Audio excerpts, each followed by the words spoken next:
Chat. Welcome to another Healthy Gamer GG stream.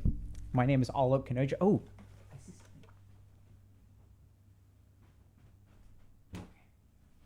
What's bothering me, chat? What's bothering me? Okay. Welcome to another Healthy Gamer GG stream. My name is Dr. Alok Kanoja. Just a reminder that although I am a doctor, nothing we discuss today on stream is intended to be taken as medical advice. Everything is for educational and entertainment purposes only. So if y'all have a concern or question, please go see a licensed professional. The topic is perfectionism, huh? Yeah. So we're going to have some fun today. I'm feeling good about myself, life, y'all. So we're just going to kind of hang out. Like, I'm not going to be in a rush today. There's like a lot of stuff we can talk about. But we're going to kind of take it easy. We're going to vibe. We're going to hang out. We're going to chill. And yeah, like, so just a couple of thoughts. So let's do this. Let's orient, okay? So there's a lot of stuff that's like hopeless about life. And I think that like things just seem to be getting worse, right? Okay. Bye, guys. Bye, love. Okay. Bye. Y'all go. Bye, sweetie. Like I was saying, there are things that are hopeless in life, but I'm feeling pretty good. So I just wanted to talk about that for a second. So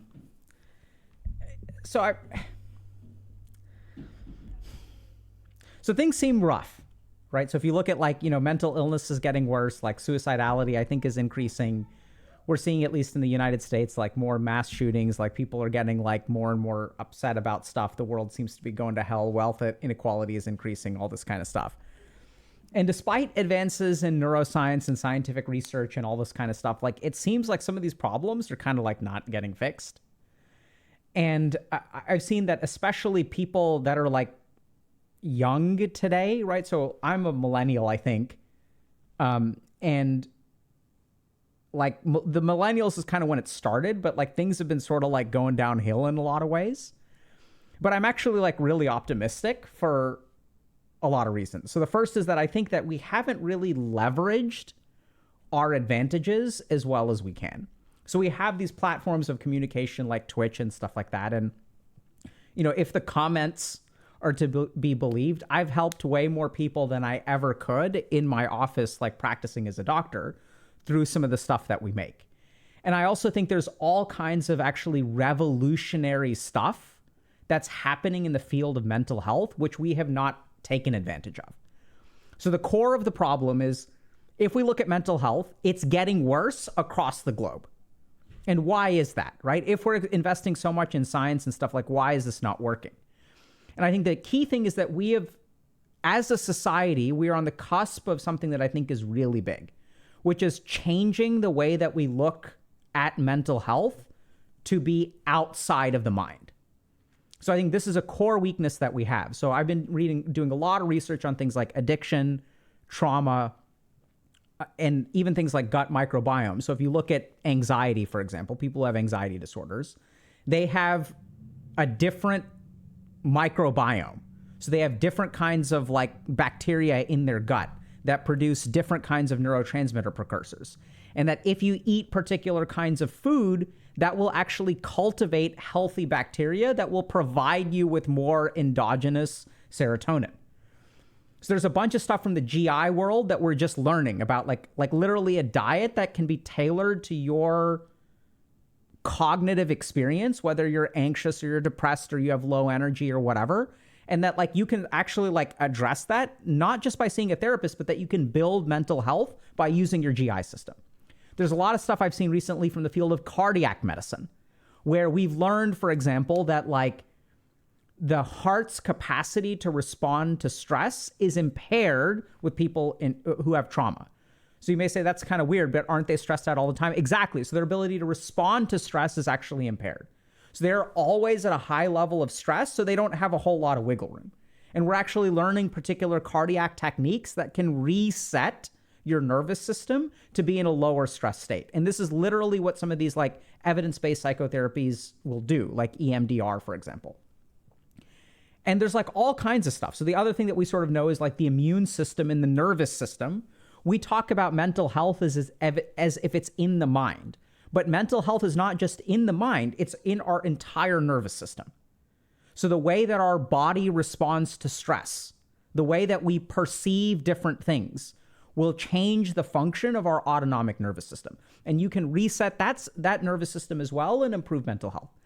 And this is one area that we haven't seen yet, which I think we're going to see. Actually, before we get to that, the immune system is another place where I think we sort of know that, for example, like even pro-inflammatory bacteria in the gut, there's certain bacteria that don't really belong there. And our bodies have evolved for millions of years to have certain symbiotic bacteria. And now that we're eating a bunch of processed foods, we're cultivating a different kind of bacteria that our immune system doesn't recognize, because it's like, hey, for millions of years, these people have like lived in our house, and now there's a bunch of randos here that we don't recognize, so we're going to try to get them out of the house. So our immune system activates, causes inflammation. And there's even some evidence that there's a trial I saw recently where people who were given immunologic agents, so immunomodulatory like injections actually, will improve with depression, because depression has also been linked to inflammation in the brain.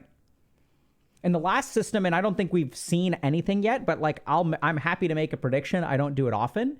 In the next 5 to 10 years, if we're lucky, we'll see a lot of research on the hepatic system and the liver's impact on mental health. Because what a lot of people don't realize is that the liver is like the machine, the primary enzymatic machine of our whole body. It's what takes the stuff that we pull in and turns it into the stuff that we need. And I think what we'll discover over the next decade or so is that there's actually a lot of liver-related things to mental illness and mental health. And so the reason that I'm hopeful is because I think that we've actually made a huge mistake in psychiatry and in psychology. So many, many years ago in the field of medicine, we decided to divide everything up and specialize. And so now what we have is a legion of psychotherapists, I don't blame them for this, who have never had any training in the body. And furthermore, medical doctors aren't even a whole lot better. So if you look at psychiatrists, how many hours of diet training for mental health do psychiatrists get? 0. How much nutrition training do doctors get? Very little. Right? So there are all of these different aspects that we're learning about the mind that and mental health that are like untapped resources.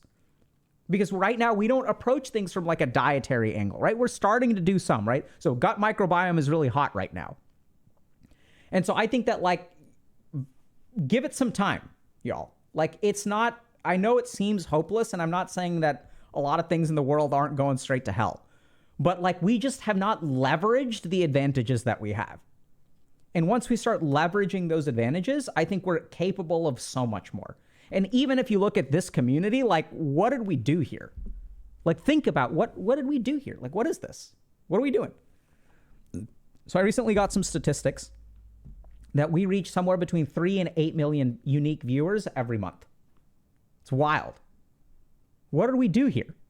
We see posts and stuff about like, you know, hey, we have like this wins PogChamp thing on our Reddit, right? Where people will post their wins. Like, hey, I finally saw a therapist. Hey, I finally set a boundary. Hey, I finally got a job.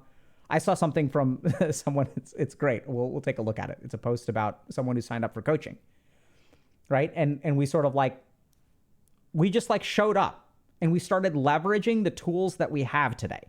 And when we start leveraging the tools that we have today, we're starting to see impact. And so like, don't give up, y'all. Like, we're just getting started. Like, sure, the world is like really, really challenging in a lot of ways. And I'm not saying that your life is easy by any means, but we're committed to trying to help you. And like, there are a lot of people out there that are committed at doing this work together. And that includes people in chat. It includes people in our community. It includes people in our Discord. It also includes all the other medical creators out there, peer supporters out there, like wisdom gurus out there that are all trying to help you. And we're like learning more. And like, I think I'm optimistic today that we're actually going to win this battle, because I think we were caught kind of with our pants down. Like it was like a surprise attack. Like the mental health crisis that we're facing right now was just not something that we were like systemically prepared for. technology was not something we were systemically prepared for. COVID was not something we were systemically prepared for. The advances in AI were not things that we were systemically prepared for. And so it's going to like run a number on us, but what human beings are good at is like bouncing back and evolving, right? We kind of like conquered COVID. It kind of screwed us in a lot of ways, and we're not done yet, but we managed it. And I'm confident that like human beings have existed for a while. We haven't got wiped out yet. I'm sure it'll happen at some point. But like, be patient, right? The world isn't coming to an end tomorrow. And if that's something that ages like milk, well, then I guess I don't know what to say. Give us a chance, okay? That's what I mean to say. Okay, so what are we doing today? We are going to talk about a couple of things. I see one thing was actually deleted. Who knows? Okay, so this is what we're going to do, chat. How y'all doing today? Oh, the Mr. Grafixable is saying, I wish I could afford a house. Let me tell you, friend, that is one thing that, you know, I was flying pretty high, not going to lie. Just took the air out of my tires. So here's the other problem. While I can be optimistic that we can fix this stuff eventually, the real challenge is that the time it takes to fix these problems leaves like a generation of people screwed. Y'all get that? Like, we're screwed. Like, so I'm optimistic long term. But I think the problem is that like the 20 years that it takes to fix this stuff, which I think my kids are going to be okay. I think we'll have sorted out a lot of stuff by the time that they're my age. But the problem is it's the people that are halfway between, like me and my kids. Y'all are the ones, honestly, like y'all are screwed. Because this is a generation of people who's like graduating from college with tons of debt if you're in the US. If you're in like Europe, there's like war, right? If you're in the UK, there's like Brexit. And apparently people there like have difficulty getting tomatoes, right? Like, there's a generation of people, and y'all, we're getting screwed. I kind of lucked out. A lot to be grateful for. But it's going to take time. Like, I don't, like, and that's where we're going to do what we can to help y'all out, right? We can't get you a house. I wish we could. But we can't. So instead, like, we're going to do what we can, which is that you can't control how screwed the world is. All you can really control, especially in the face of these macroeconomic forces, is how you perform with it. And that's why we're dedicated in the way that we are. That's why we do the work that we do. So we get that, like, y'all are screwed. Okay? The world is screwed. But what we're going to do is our level best to help you optimize the way that you live. We're going to try to help you be the perfect self in a perfectly screwed world. But it ain't easy. And you have my sympathies because it's going to suck. Not going to lie. And I think part of the problem is that we don't even acknowledge that we're screwing a generation of human beings. We don't even acknowledge that. We're like, no, like y'all have it so good. We're screwing a generation of human beings. And the least that we can do is like acknowledge that it's a problem, because once we acknowledge that's a problem, maybe we can do something to fix it. Maybe. But as long as we keep on saying, oh yeah, like no, like everything's fine and everything's great. The stock market is at the height of what it's always been, like whatever. Like I know there's like a lot of good stuff out there. I honestly think there's a renaissance in gaming nowadays. I played like a lot of good games recently. So it's like there's bright points, but let's acknowledge that we're kind of getting screwed in a lot of ways.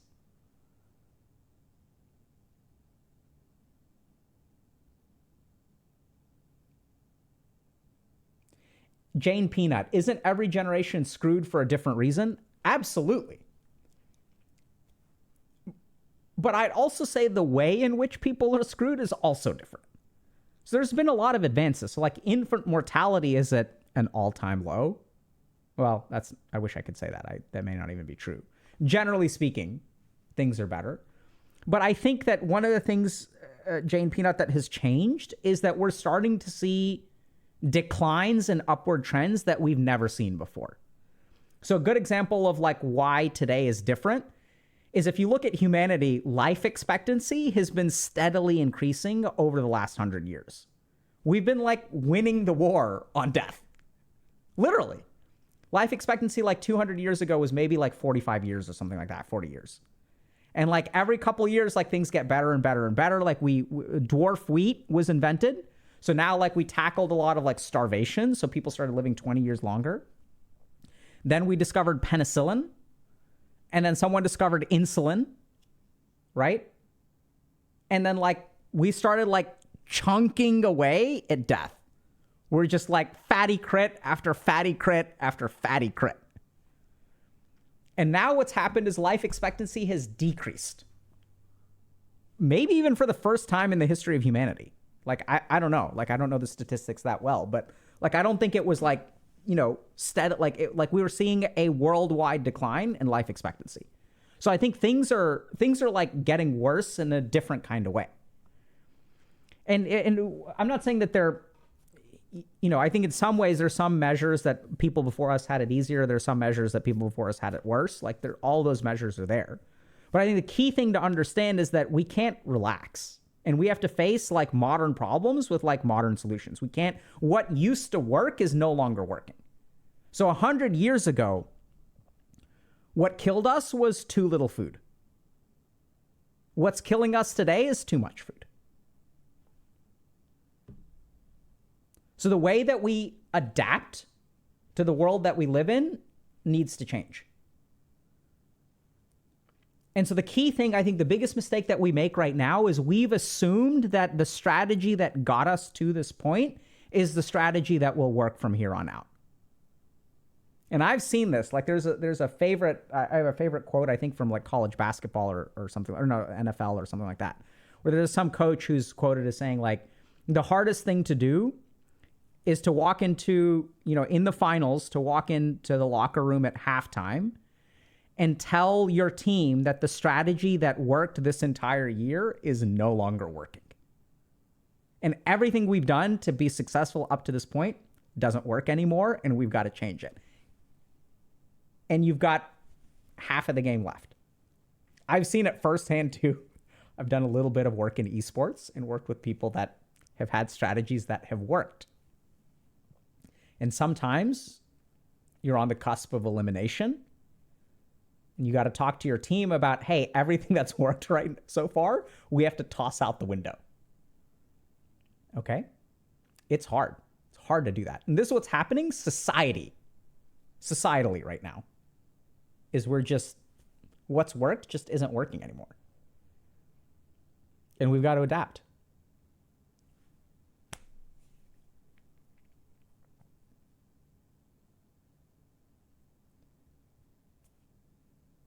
Bjorn TB, great question.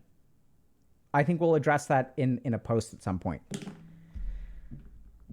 We'll talk about how to adapt. Okay, so let's maybe like I'm going to set up a poll, chat.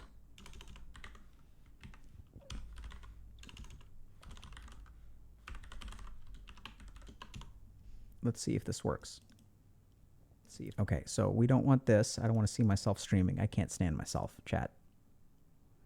I feel pretty good about myself, except when I see myself streaming. And then it's like, no, bruh. Dr. K, calm down. Bruh. Nope, don't want to raid.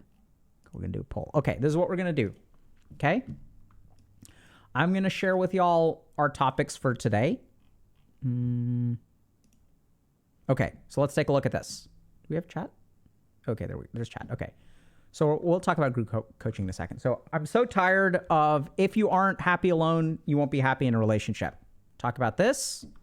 Okay. And then what we're going to do is, okay, so question is, what do happy alone or happy in a relationship? Okay, then we've got a post about perfectionism and procrastination, and which I can't fit into the poll. Okay, we're going to talk about touch starvation. And then we're going to talk about, I don't know what this thing is. Okay. How does therapy work? Okay. What do y'all want to talk about? Oh, no. No. No. Chat. Bruh. Okay, here we go. Okay. So we'll talk about all of them.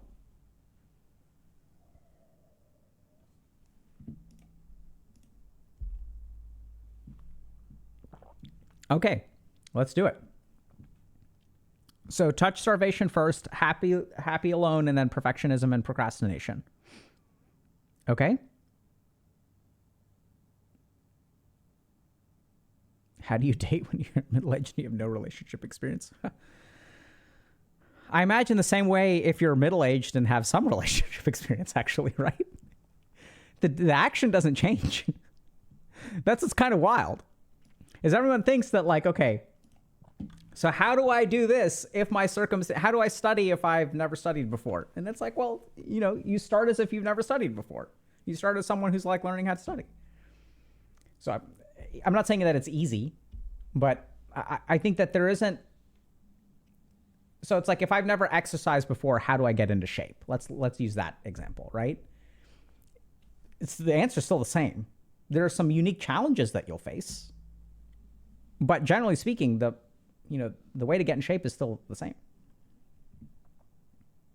Right? I think this is where we tend to get caught up in the fact that, oh, like, I'm behind. And so it's going to be a bumpy start. Like, you may not know how to date, you may not know how to talk, and you just kind of work on those things. Maybe we'll try to answer your question in a better way. Let me think about that and see if I can come up with a plan about how to date if you're middle-aged. Okay, let's take a look at this. Okay. So we're going to watch this video.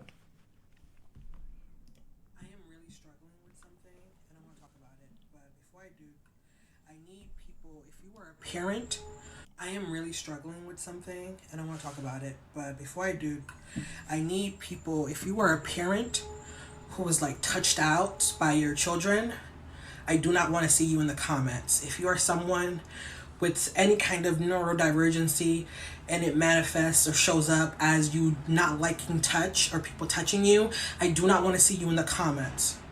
Okay? But I feel like I'm dying from like touch starvation, y'all. I don't get hugs. I don't know. I feel like if I were to get the kind of hug that I fucking really want, I would crumble into pieces. I don't. How do you deal with that? I really like need to be like touched, and I know someone's gonna say like, okay, go to the salon and get your hair done, or get a massage, or get your nails done, right? So someone can hold your hand. None of those people love me. None of those services love me. Right? But I'm really struggling. I'm really struggling with like,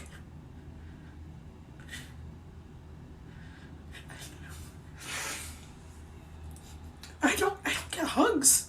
That shit is, it could be like maybe a hello, whatever, maybe. But it's not enough. I don't know how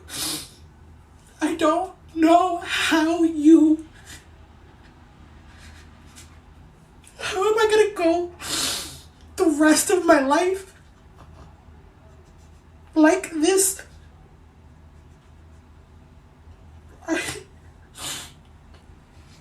I think that's really hard. I'm just really struggling. I'm really struggling. Like, I spent like last night just going like this. Like 20 minutes.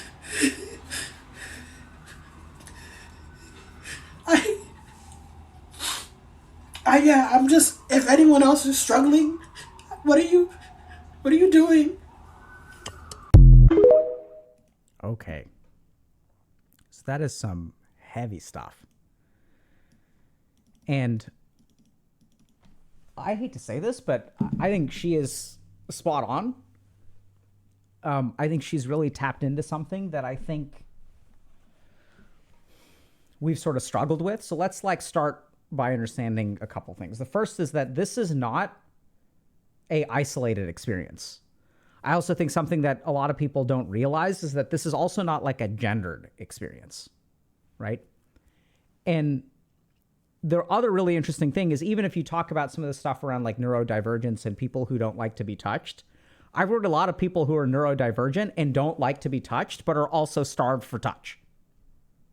They're still longing for it. And they're in some ways like in an even trickier situation, because their body, and we'll talk about this in a second, needs exactly what everybody else needs, but their somatosensory cortex doesn't even allow them to engage in it.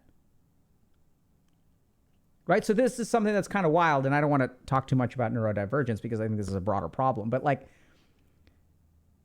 it's completely, anyway. So like, what's going on here? So I think what we're seeing, so we've seen that there's a loneliness epidemic. Some indicators of mental illness are getting way worse than they ever have before. And what's going on? Like, why is this happening? Why is it happening to everyone? I've seen that like the percentage of people who have never been in a romantic relationship is rising astronomically. The percentage of people who have never had sexual relations is also rising astronomically. The number of people who have never had a friend or have zero friends is also rising.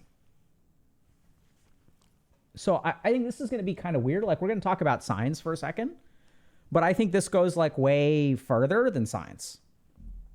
So the first thing is, let's talk about the physiology of like touch starvation. And there is a ton of physiology to it. So, and it's not just oxytocin. So there's one hormone that's kind of like our bonding hormone. This is oxytocin. So oxytocin is what's released when we like cuddle with other people. Like when like we look at parent-child bonding. And when you like cuddle with something, like you get a spurt of oxytocin. Oxytocin does things like calms down your nervous system, reduces your stress hormone response. It's kind of like inversely proportional. And so like literally a hug makes us feel better. It's not just a subjective experience, it's a physiologic experience. These signals are also what allows us to be in love and to feel loved. So when you cuddle with someone, there's oxytocin and you feel love. It creates a loving bond between two people. But it's way more than oxytocin. So there are studies on touch deprivation. And the scary thing is that these studies used to be done in orphans. We used to have to go to an orphanage to find a group of people who were starved for physical touch. And we'd study them, these orphans in Romania, one of the most famous studies. Now, if we want to do a study on touch deprivation, where do we go? The average person. We no longer need to go to orphanages to find people who are starved for touch. It's a society-wide, it's become the norm. So we see changes in cardiovascular outcomes. We even see changes in things like hemoglobin A1C. So people who are starved for touch, their diabetes is worse. We see, of course, changes with things like cortisol, mental health parameters like depression and anxiety. But when a human being gets touched, it does way more than oxytocin. And this is what's also interesting. There was one study that took patients and shocked them with electrical shocks. We administered electrical shocks to patients. And what we did there were 3 groups of people. One group was by themselves. One group was holding hands with a stranger. Third group was holding hands with a loved one. And the perception of pain, the way that the pain was traveled to the brain, the way it was interpreted by the brain's response to getting electrically shocked changes and is blunted and attenuated by human contact, and especially by human contact from a loved one. It literally makes the experience of life less painful. Like literally. It's not like some like, oh, like it may like it's easy to be, no, like literally there's like the perception and response to a simple electrical shock is attenuated by holding hands with a loved one. And what are we seeing? We're seeing worsening like diabetes. We're seeing worsening inflammatory issues. Everyone's going gluten-free and keto diet. Like, why? What's happening with society? Why is everyone so prone to inflammation? Why is everyone so damn starved for touch? There are two things that have happened. The first is that our society has become increasingly independent. We've decided that independence is king. And what we should strive for is independence, financial independence, emotional independence. The thought of being interdependent with someone else is something that we call weakness. So if you think about a problem in your life, what does everyone tell you to do with problems in your life? Fix them. Fix them, right? You should fix it. It's your responsibility. If you're broke, it's your fault. On the flip side, what we'll also do is we'll blame society. And so we'll say it's society's fault that you're broke. And both angles are correct, but both angles are missing something else, which is that when I hear you complain about, oh, you're homeless, that's society's problem or it's your problem. You know whose problem it isn't? It's not mine. It's not mine. So in our strive for independence, each individual in the world has absolved themselves of the responsibility of caring for other human beings. Because it's society's problem. It's the government's problem. Or it's your problem. You need to go to therapy. You need to get help. You need to start meditating. And by the way, if you need to meditate, guess what? There's an app for that. You can do it all on your own. How is meditation? How did it used to be taught? People used to go to ashrams. They used to sit in a gigantic hall and meditate together.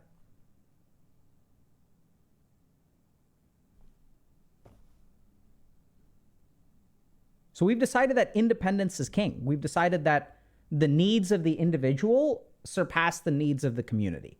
And we've outsourced the needs of the community to institutions like governments. I'm not blaming governments. I think they do the best that they can. They have their own set of problems. But this is the consequence. The second thing that we've done is technology. And we've decided through technology that we're going to meet all of your needs without needing to interact with another human being. So you want to meet people? There's an app for that. You can do it on your phone. You don't have to leave your four walls. You need food? There's an app for that. You don't have to leave your four walls. You don't have to go talk to another, interact with another human being. Good God. Now, even if you look at ride-sharing apps, they have an option on ride-sharing apps. We are so tired of interacting with other human beings, we can't take a conversation. So now I can select something on my app that says, don't talk to me. Heaven forbid, you're talking to me? What is wrong with you? You're talking to me?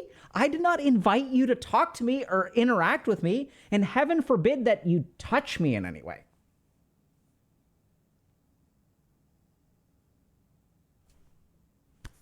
When I was training to be a psychiatrist, we had this whole segment on touching patients. And it's a good segment, right? You have to be super careful about when you touch another human being and what that means. And one of my supervisors told me, never touch a patient. It is not allowed within the psychoanalytic. And it's like, that was hard for me. And I listened to them, right? Because there's someone who's crying in your office and like, what do I want to do? I want to give him a hug. But we're not allowed to do that, right? Because they need to manage those emotions on their own. Heaven forbid you hug them. And there's good reasons for that, okay? So it's smart. So I talked to other people, right? And I said, hey, this is hard for me. Help me understand. And they said a lot of brilliant things. So the first question is, if it's hard for you to hug a patient, that's about you. You should never hug a patient because it's hard for you to not hug a patient, because then you're putting yourself ahead of the patient. Brilliant. I shouldn't hug people to make me feel better. And if I feel like an asshole for not hugging someone, I should not do something to a patient that alleviates me feeling like an asshole. Brilliant, actually. So there's a lot of good stuff in there. But I also talk to people about, is it okay to hug patients? And sometimes I hug my patients. But there's a way to do it in therapy, right? You talk to them about it. You say, hey, like, what does it mean to you? What does it mean to me? Like, what does this mean for us? We explore what that means. But in the rest of society, we don't touch people anymore. I'm not saying go out there and touch people. But like, you can invite someone, right? You can ask people like, hey, you need a hug today? Like, you can do that. And I think this is what's so challenging is then we get into a whole other can of worms, which is like a good can of worms, like in the sense that it's valid. Because if you go around, you asking people if they want hugs, they're going to call you a creep. They're going to call cops. And so somewhere along the way, we become so independent that touching other people makes us uncomfortable. Like, we don't even know how to do that anymore. And this is what you end up with. A society of people who are disconnected. Because, by the way, if you need friends, there's Discord. If you want to talk to someone, you can chat. Right? And you know what? I hear you're feeling down. Let me send you an emoji of two people hugging. That's what we've come to. We've stopped hugging each other, and we've started sending emojis of people hugging. Like, what the fuck? Do y'all get that?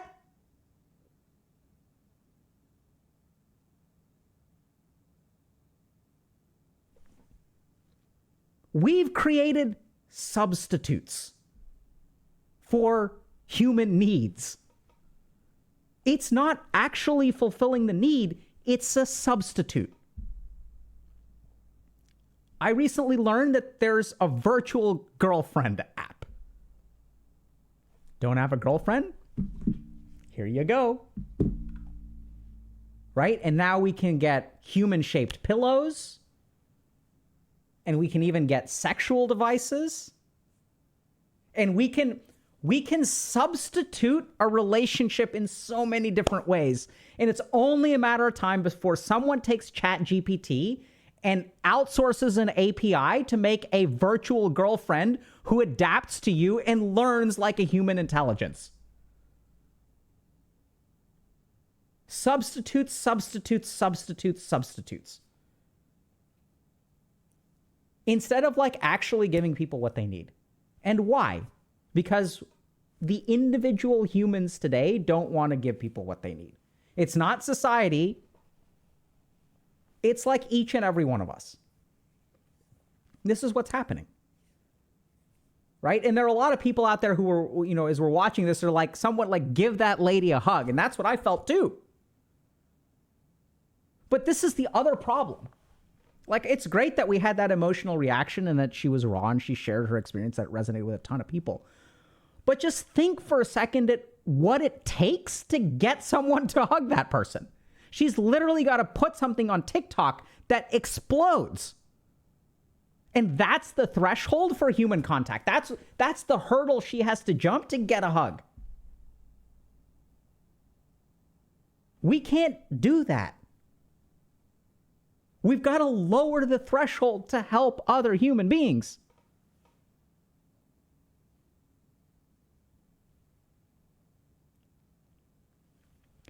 And so, like, what do we do about this situation? Right? I think it's like pretty simple. A couple things we got to be careful of. First, we've got to be careful about using technology as a substitute for human needs. Can technology be used as a tool to fulfill human needs? Absolutely. But it's crossing the line into substituting and trying to provide the needs in and of themselves.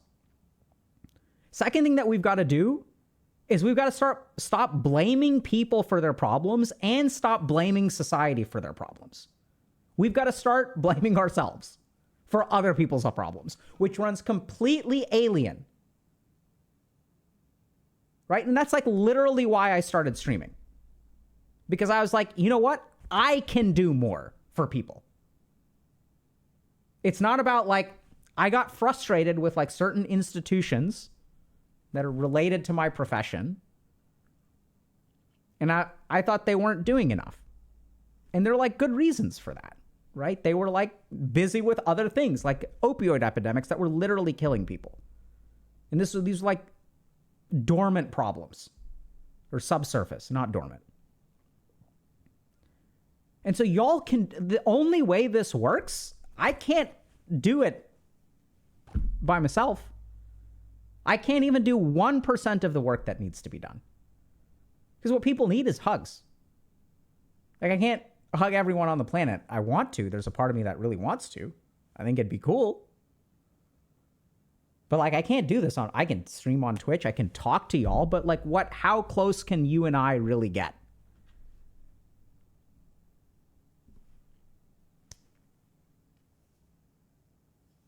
The only way this works is if we start accepting responsibility, like we as individuals start accepting responsibility for the needs of the human beings around us. And that's hard. Because if you start doing that, it can be painful for you.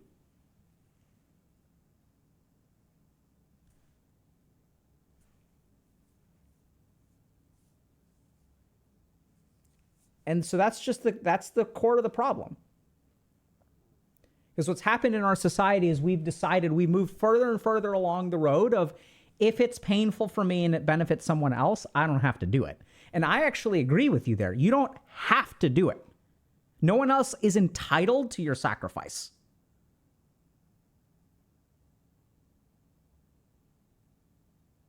But that's the problem with society, is like people are trying to, there's a group of people that's trying to, that feel entitled to the love of others. That's not right. And on the flip side, if we're not entitled to the love of others, can we still give it? Can we still receive it? Like that's the thing, is like no one is forcing you. I don't think it's fair to force you, but the only way this works is if we actually step up as a group of people and we start caring about other human beings.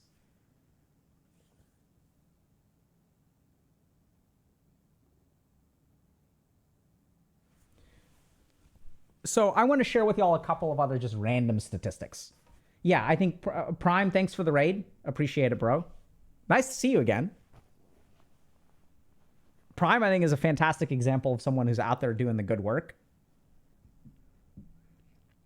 I was on a little bit of a rant, so I missed the raid. So apologies if y'all have been here for a little while. So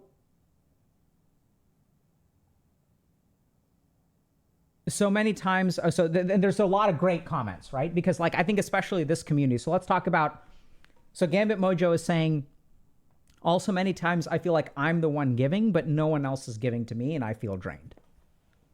So this is the problem. Is that, as we said, human beings are becoming increasingly independent. And so I see so many people who are out there who are givers, right? I'm a giver. But if you think about it, if they're givers, what does there have to be on the other side of the equation? Takers. You can't be a giver unless there's a taker. So we've also lost reciprocity. And now you've got to be careful if you're a giver. Because why do people who are givers get stuck in this situation where they're just giving and getting drained? There are a couple of simple reasons. Number one is that you derive value as a human being through your giving. And the giving becomes about you feeling good. So I feel like I'm a good person when I give. And this is something that takers will take advantage of. Because it's a need that you're filling, and they're the beneficiary of it. Right? And this is also interesting because I think the same person commented that it's hard for me to accept help. That's the other thing that needs to change. So oftentimes givers feel like takers if someone helps you.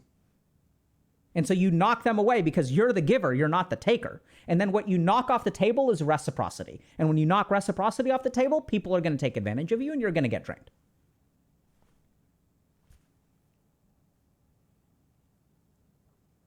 So what else can you do if you're a giver and you're surrounded by takers?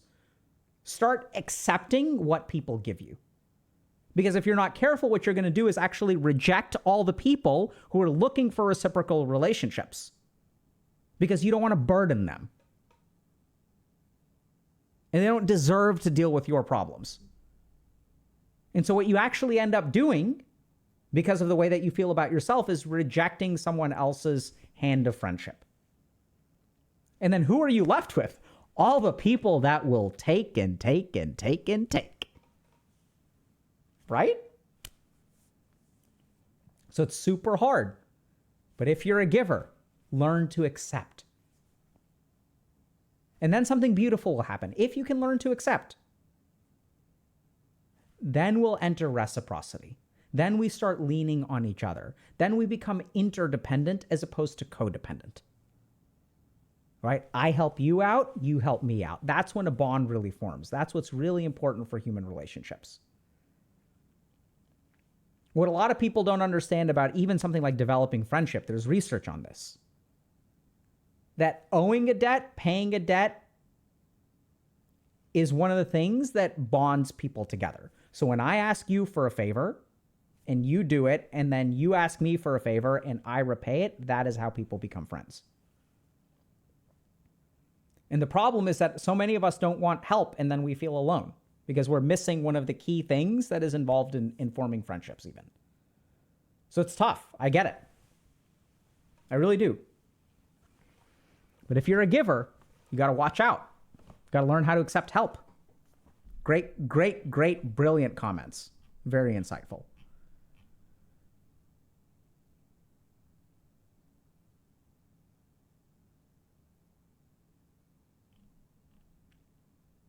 Okay, so Missing Zero is saying, what if you're a giver, but the people around you constantly need taken care of and aren't capable of reciprocity? What a great question. Why are those the people around you?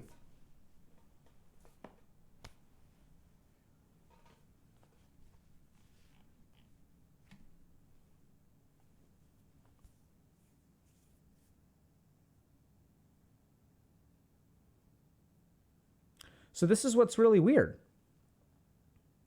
Right? So like this is what happens. It's like a product of like evolution and adaptation. There are other members in your family. And why are you the one that everyone comes to? Right? So this is where people say, because they're all I've had. Right? And then, there are people, like if y'all are in like toxic families that require dependence, they need my help. And there are people who flee, like there are people who flee families that are dependent. And then what happens? The burden is left for the people who stay. And this is really hard. Because you don't want to abandon them. Like each person that escapes leaves more work for the people who stay. And then it becomes harder and harder for you to leave. Right? I'm not saying just leave. But this is a serious problem. And so then you just have to decide, is the path that you're going down going to work long term?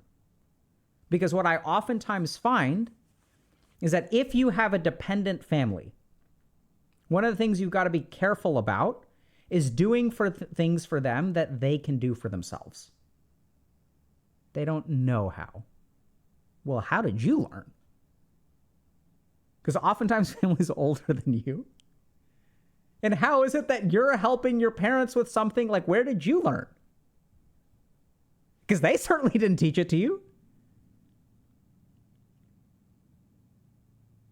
And I'm not trying to place the blame on the person who's helping, because I've been in that situation before. It's hard, right? You're aligning your values, you care about your family. But this is the kind of thing where it's like sometimes you got to let people struggle, right? If I don't do it, it won't get done. If you do it, they'll never learn how. And that's what's really challenging. It's hard to find that. And this is where we see this a lot with parents and kids too, where the parents are like, if I don't do the laundry, the kid is going to wear dirty clothes all the time. You've got to be willing to accept the consequences of not helping this person. And the problem is that what we tend to do in family relationships is we accept responsibility for their lives. And that is how someone becomes dependent. It's no longer about help. You're not helping them achieve what they want to achieve. You are becoming responsible for doing it for them. This is the key problem for people who are stuck in like family dependencies. It's no longer help. They become the ones helping you. You're the one who's the primary responsible person. And as long as you're bearing the responsibility for like 5 people's lives, you're screwed.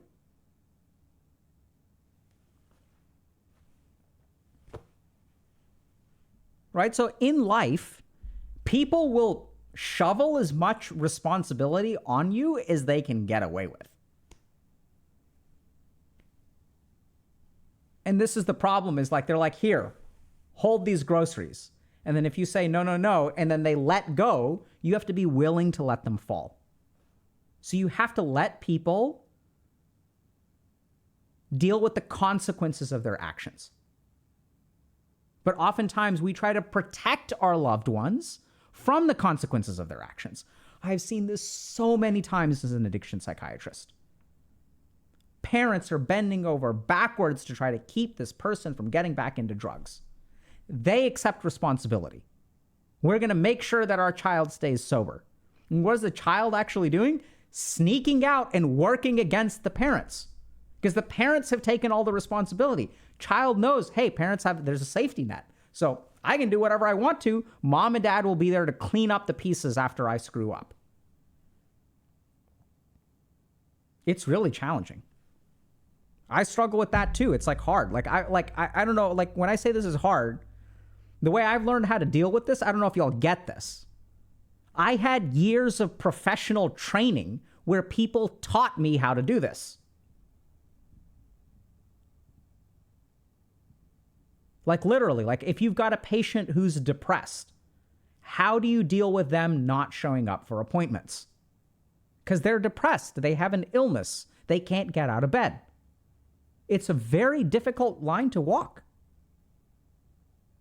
Compassion, patience, help, but not responsibility.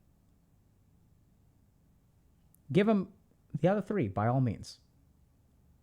But it is their responsibility. And then I do my responsibility, right? So what it is as a clinician. So if they miss an appointment and they're depressed, I'll talk to them even before they get depressed when someone comes to me, and I'll ask, what does your depression look like? How does it manifest? Do you miss appointments? When you get depressed, would you like me to reach out? How many times should I reach out? This is what I'm willing to do. This is what I have the bandwidth to do. Beyond that, the rest of it is your responsibility. Hey, I haven't heard from you in 3 months. I'm holding a slot on my panel to be your doctor. If I don't hear from you in the next 2 weeks, I'm going to have to give that slot to someone else. And then they come back a month later and they say, I was depressed. And I say, yeah, I understand that. I'm sorry to hear that. If I have room, I'm more than happy to take you back. But there are other people who are depressed too. I'm not punishing you. I'm not saying that you did anything wrong. I'm not even saying that it's your fault. But there's a reality of the world that we live in today, and sometimes things don't work out.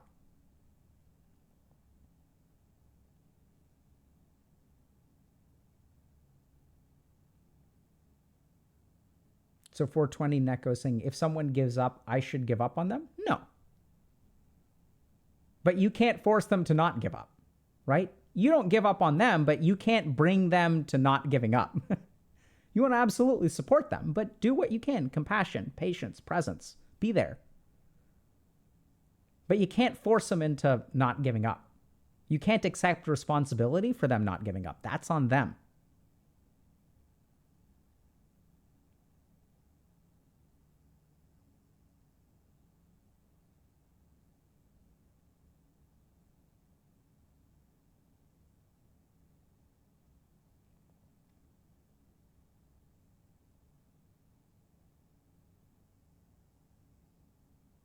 Okay. Shall we move on, or y'all want to keep just like going on this thread?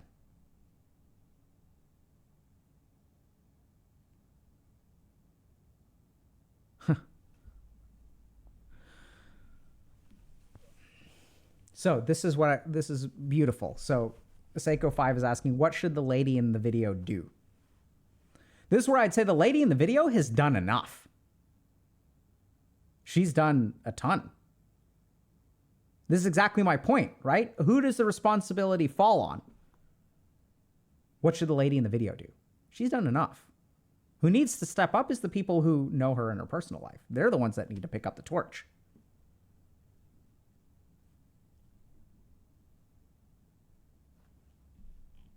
Great question.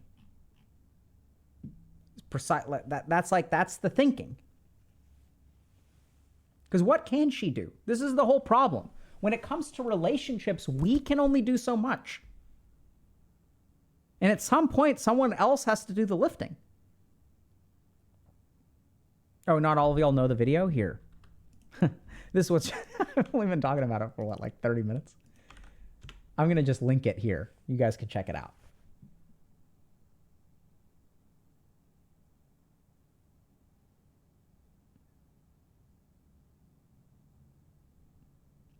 Could you talk about touch starvation in relation to sexual trauma, other trauma that hinders the acceptance of touch? Yes and no. I'll talk about it briefly, but there's so much more. I cannot do it the justice it deserves. So this is a problem we touched on a little bit.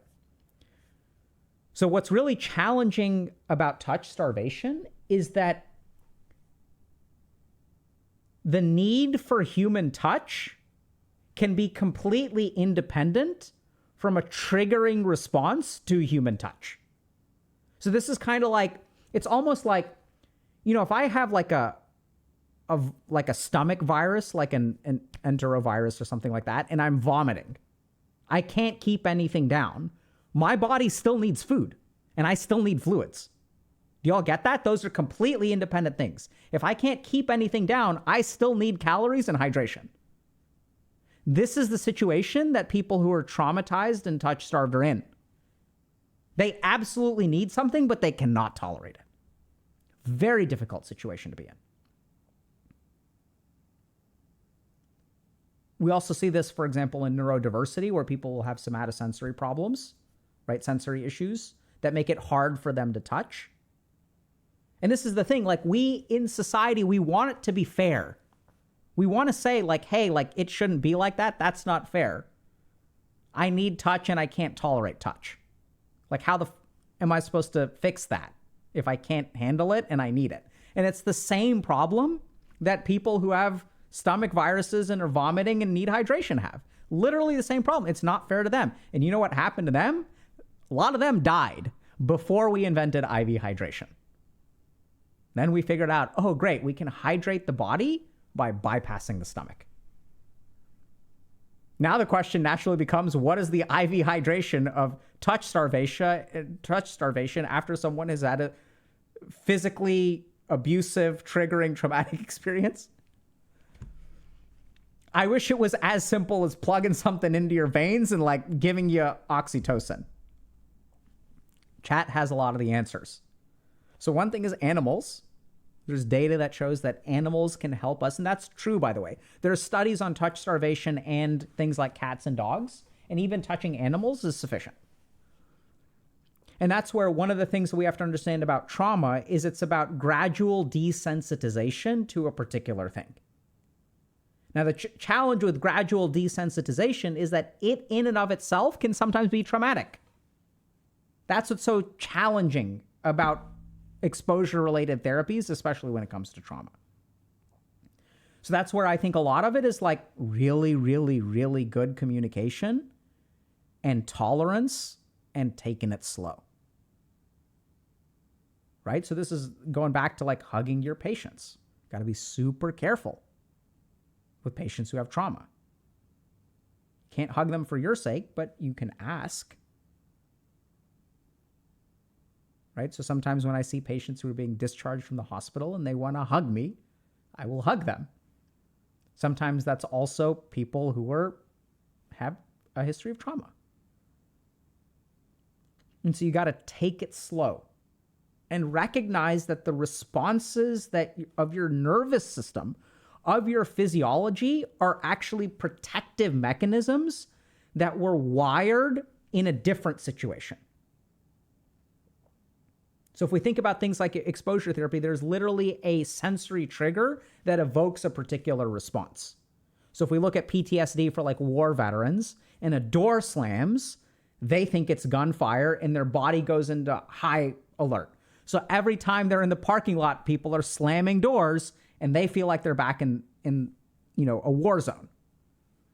So there's a graduated level of exposure. So usually for people who have trauma and are need to engage in healthy physical relationships, it's about, okay, like what can you handle and what is too much and how can we take this slowly and let's reevaluate every step of the way. And sometimes this is something as simple as like animals, right? So the interesting thing if you look at animals, there's a really interesting physiologic thing there, which is that it doesn't trigger the trauma response. Because the trauma response is scanning for a particular thing. So it could be human touch, but not animal touch. And on the flip side, we sort of know this, right? So if I get attacked by a dog and I have a trauma response when I see a dog, but if mommy or daddy are there and they can hug me, that's not going to create the same response. Is this getting into distress tolerance? Absolutely. Right? So there's a very, very fine balance, which each human being has to figure out. Because if you do too much distress tolerance, it'll actually be, you won't be able to tolerate it and it'll be traumatic and make the problem worse. It's kind of like learning to eat spicy food, right? You don't go straight to the high level. You start low and you work your way up. Did you know that physical contact can also improve gut microbiome? I did actually know that.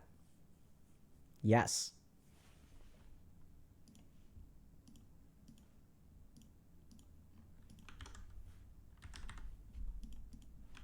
I know it's crazy, but yes, I actually did know that. Okay.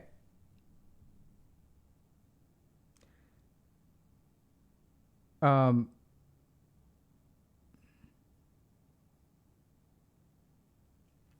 Geronimo2521 is asking, what if you're in a relationship and your girlfriend does not like physical intimacy, but you do? Is it okay to ask them for physical affection? I think so, but I think that asking them for physical affection comes later. So if you're in a relationship with someone, your mileage may vary. By all means, see a therapist about this kind of thing. But here's how I have approached things for patients that I've worked with. Is you need to have a conversation about physical affection. It's not even about asking. It's about understanding first. Help me understand what your experience of physical affection is. What does it do? What does it not do? Help me understand how affection is expressed in this relationship. Like, what is your love language? And then for you to also share with them what your experience of it is. Hey, this is what is important to me in a relationship. This is what physical affection means to me. This is what it doesn't mean to me. And then for y'all to try to problem solve together, how do we deal with this? And it's not just physical affection, it's also like spicy food. Like, hey, my partner doesn't like to eat spicy food. I like to eat spicy food. Is it okay if I put peppers in the meal? And it's like, have a conversation about it. Right? And you all have to understand, okay, like what is like okay between us? Like what do we want to work towards? Like what's the goal that we want to work towards? That you'll have to decide together instead of just asking for something. And then also, what is the pace at which we work towards that goal? And this is what people miss is when you ask for something, if you just say, hey, can I have physical affection because I need it? Now you're putting your girlfriend in a weird situation, and you're also in a weird situation, by the way, so I'm not like blaming you for this, because now they have the option to do something that hurts them or do something that hurts you. Right? So either they do it and then they feel terrible and then you feel guilty, or they don't do it and you feel terrible and they feel guilty. So jumping straight to the question is what causes the problem, because it's kind of like a lose-lose situation. Instead, talk to them about, hey, what does physical affection mean to you? Help me understand what's difficult for you. Here's what it means to me. How do we approach this? Is there a shared goal that you feel comfortable working towards, that I can feel comfortable working towards? And what are the steps of that goal, and what's the pacing? And also, like, how do we reevaluate? Like, we can come up with a plan, which is like, first we're going to hold hands. Then we're going to do this. Then we're going to do this. Then we're going to do this. Then we're going to do this. And it's one a week. That's the progression. But what if the progression feels too slow? What if it feels too fast? How do we reevaluate this? It's all about communication. The real tragedy is everyone says relationships are about communication, communication, communication. But that's all they say. They don't say what you're actually supposed to communicate. No one ever actually teaches you the communication. What's the secret to a successful relationship? Communication. How do I do that? All right. How do you actually have a conversation about physical affection with someone who is not comfortable with it? That's what you do. You say, hey, what does physical affection mean to you? How is affection in a relationship? How do you feel loved in a relationship? How do you express love in a relationship? You can ask those kinds of things. Here's how I express love in a relationship. This is how I feel loved in a relationship. This is what physical affection means to me. It's okay that these two things don't have to line up perfectly. That's actually fine. Even having this conversation, does it make you feel guilty? I love you. I care about you. I'm interested in moving forward with this conversation. But moving forward does not mean you doing what I want. It means the two of us working together to figure out how we can find some sort of happy medium that we are both comfortable with.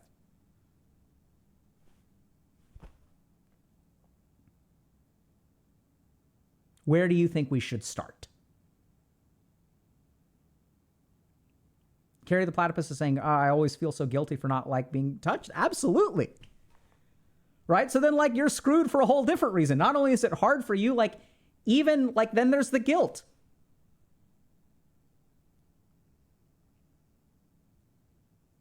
Evernon is saying, what if you never experienced a relationship and you don't know your boundaries? What a wonderful... See, here's the thing. Y'all know what to say. That's exactly what you say. If you've never been in a relationship before, and if you get into a relationship, you can say, hey, I'm new at this kind of thing. I don't know exactly what my boundaries are. Can you help me figure them out? Right? And if you're lucky and you end up with someone who's caring, they'll help you figure it out.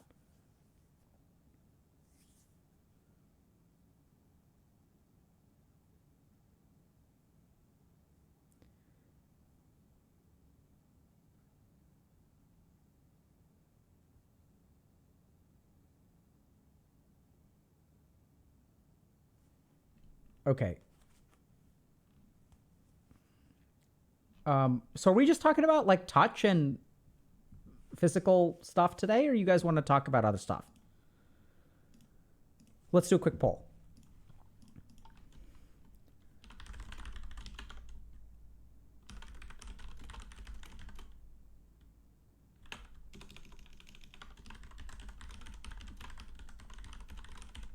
And what was the other one that y'all wanted? There were 3 that were highly...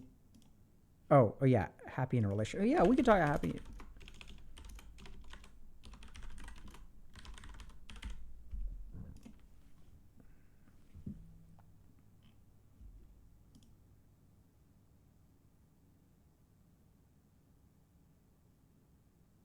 Okay, so it seems like most people actually want to move on. So let's do that. Okay? Okay, we'll do both of those. Thank you so much, chat. See, look, what did we do there? We communicated. Do you see that? We just did it. Hey, this is what I'm feeling right now. I'm noticing that a lot of people seem to be interested in this, but I'm not sure what to do. What do I do in this situation? Do I just decide as Dr. K? Shocking. We're going to communicate, right? I'm going to say, hey, I don't know what y'all want to talk about. This is what I'm willing to talk about. Can y'all help me talk about what we talk about? You see? It's cool. Absolutely. So don't just poll your partner about their boundaries. Poll Twitch chat about your partner's boundaries.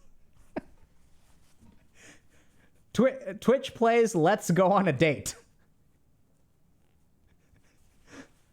How about that? So Twitch plays Pokemon. Twitch plays Let's Go on a Date.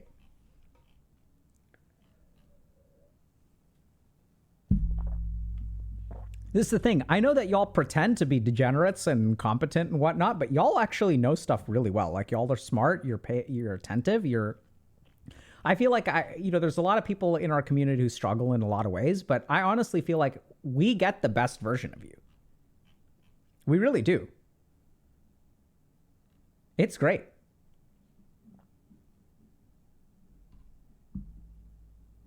I wish I could end this by saying just behave in real life the way that you do in Twitch chat. But what I really mean to say is just behave in real life the way that you do when you're on your best behavior in Twitch chat. Okay. Let's move on.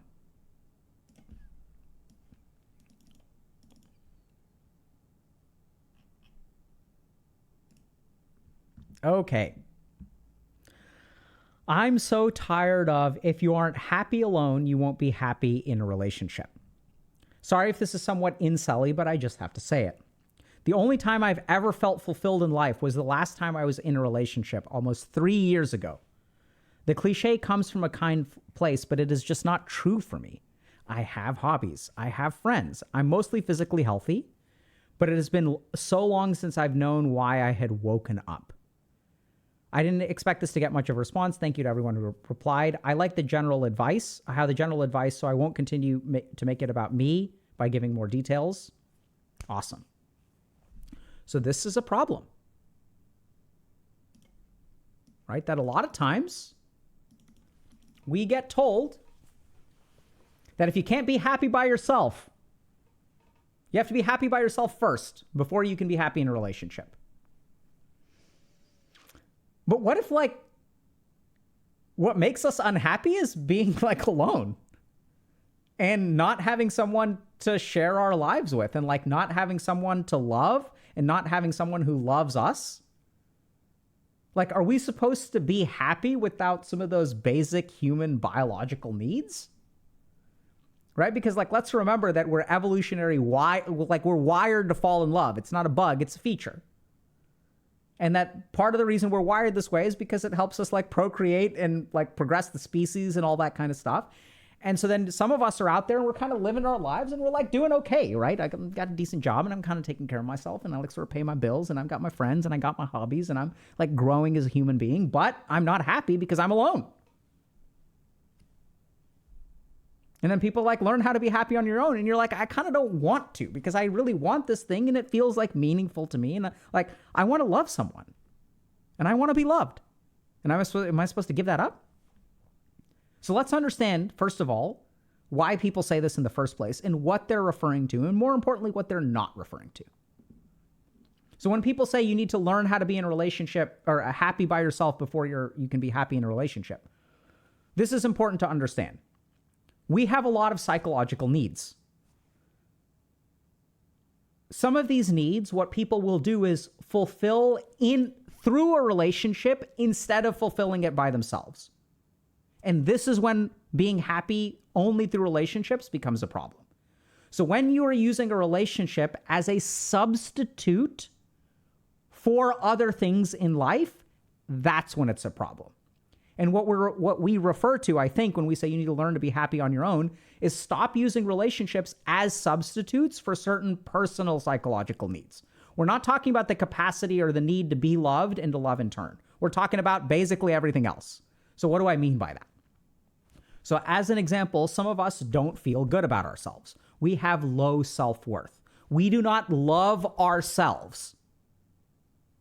Sometimes when people don't love themselves, they will use the love of another human being as a substitute for the lack of love that I have for myself. That doesn't work long term. It can be healthy even in particular ways, we'll get to in a second. So I've also seen this a lot with people who are sexually promiscuous. Where they will use literally that bonding moment after sex when you're cuddling to feel loved because they get that spurt of oxytocin and that literally makes you feel loved. But then an hour later, the person is out of your bed and out the door. And so when we start to use relationships as substitutes for meeting our personal psychological needs, not our relationship psychological needs, that's when it becomes a problem. Other examples of this are people who will use relationships for some kind of like security, right? So if I'm using a relationship as a substitute for financial security or financial independence, if the only way that I know how to be financially secure is through a relationship, that's going to be a problem. So relationships shouldn't be substitutes for your independence, for your financial security, for your self-love, which doesn't mean that they can't be a part of that. It's okay to be financially dependent in a relationship. That's okay. It's okay to have low self-esteem in a relationship, but that should not be the tool that you use to fix that problem. For example, I can't pay my rent at the end of the month. I better find someone to have a relationship with who can pay my rent. That, I think, leads to unhealthy relationships. Sometimes it can work out successfully, but generally speaking, not a great idea. So when we say learn to be happy on your own, what I think we mean, or what I mean, is that you've got to be careful because sometimes it's easier to fulfill those needs through a relationship than it is for you to fix the problem yourself. Right? So I need a relationship because I don't know how to do my laundry and I can't cook for myself. So I'm going to find someone who is like a really, really nice person who can take care of me and can serve as a parent in addition to a romantic partner. That I do not think is healthy. Now, can there be a division of labor? Does everyone in a relationship have to learn everything in the house? I don't think so. You can have a division of labor, but it should not be used as a substitute. So now let's move on to like when this is so that's the sort of what I think people are referring to. But what about our relationship needs, right? And this is where I'm going to lean on some ancient stuff. So thousands of years ago, there's a group of people in India called yogis. And these yogis, eventually, they studied life in all kinds of ways. They didn't have they ran experiments and they made observations, but they didn't use test tubes. And they weren't reductionist in their thinking. So they didn't necessarily break something apart and try to figure out what it was. They looked at human beings. They tried to figure out, okay, what does it take for a human being to be happy? And later on, this is what we would call kind of like Hinduism or Buddhism, but it's not really a religious perspective. It's really honestly like more of a scientific perspective. And so they notice that human beings need 4 things to be happy. Dharma, artha, kama, moksha. I realize I just tossed a bunch of Sanskrit at you. Dharma, duty. Artha, wealth. Kama, desire. Moksha, spirituality. So what they noticed is that for a human being to have a complete life and to be happy, they need these 4 things. So this is why it's kind of confusing for people, but like in the Hindu, it's not really religion, but they basically figured out, okay, like these are the 4 things you need in life to be happy. And they created texts about how to do these things, which is where the Kama Sutra came from. Everyone's like, oh, Kama Sutra. Oh yeah, like sex text, let's go. They weren't trying to be like memes. They were like, hey, by the way, we've observed that sexual pleasure is a normal part of human happiness. So we're going to teach a text on sexual pleasure in the same way that we will teach you a text on how to deal with anger, emotion, desire. What are the states of consciousness? How should you sleep? What should you eat? We're just going to add it to the list of everything else. So instead of this puritanical approach to sex, they just kind of acknowledge that, hey, it's like actually a natural human thing, and it's not even a natural human thing. There's even bacteria who have these F plasmids that will sort of have like some kind of DNA exchange between 2 bacteria. So it's like even life, every aspect of life has some amount of sexuality to it. Okay? They also developed texts called the Arthashastra, which, by the way, so is the text on wealth. So it's like, this is how to get rich. It's the original Sigma grind set, get rich quick, sign up for my, course to like become an entrepreneur. There's literally this thing called the Arthashastra. Artha means wealth. So this is the text on wealth. And it even describes things like what time you should wake up in the morning, when you should shower. It also says some really cool things. Like the opinions of others should be used for the way that you interact with the world, not the way that you feel about yourself. So you want to listen to the opinions of others to create a product for the world. Product development, listen to the opinions of others. But don't let the opinions of others cross the boundary from being externally useful to internally useful. You don't let it cross over into your opinion of yourself. This is the original Sigma grind set. Okay? So this is what they sort of said. They said you need 4 things to be happy in life. Dharma, which is do your duty. Now, what does that mean? We have a whole guide about meditation where we explain what dharma is. We've given lots of lectures about it. But essentially, as a human being, you have certain responsibilities in life. And if you talk to people who are unhappy, they're usually not fulfilling their responsibilities. Now, this is not the responsibilities that other people place on you. Like your parents are like, yeah, you have to take care of us. You're not allowed to ever get married because you're our child. What we mean is that a lot of people in our community feel like they have no purpose in life, right? Like, I'm not doing anything. I just wake up every day and it's like the same old crap. You can still have a job. You can still have family. You can still call your grandma every day. But if you're not like doing anything in life, that's a lack of dharma. Like, what's your purpose? What's your duty? What are you here for on this earth? And if you want to be happy, you got to figure that out. Second thing, artha. The yogis figure out. These are yogis, right? So these are people that are living in the Himalayas and like meditating and stuff. And they come down from the Himalayas and they're like, here's how to make money. They write the Arthashastra. And so in order to be happy in life, you've got to take care of yourself. You've got to be financially like independent, right? Or financially dependent with someone else, like whatever. Like you have to have your finances sorted out. Because in life, a lot of joy in life comes from stuff. And this isn't where we want to, and we'll talk about this in a second, but we don't want to be like so spiritual that we're not enjoying the things around us. Life is meant to be enjoyed.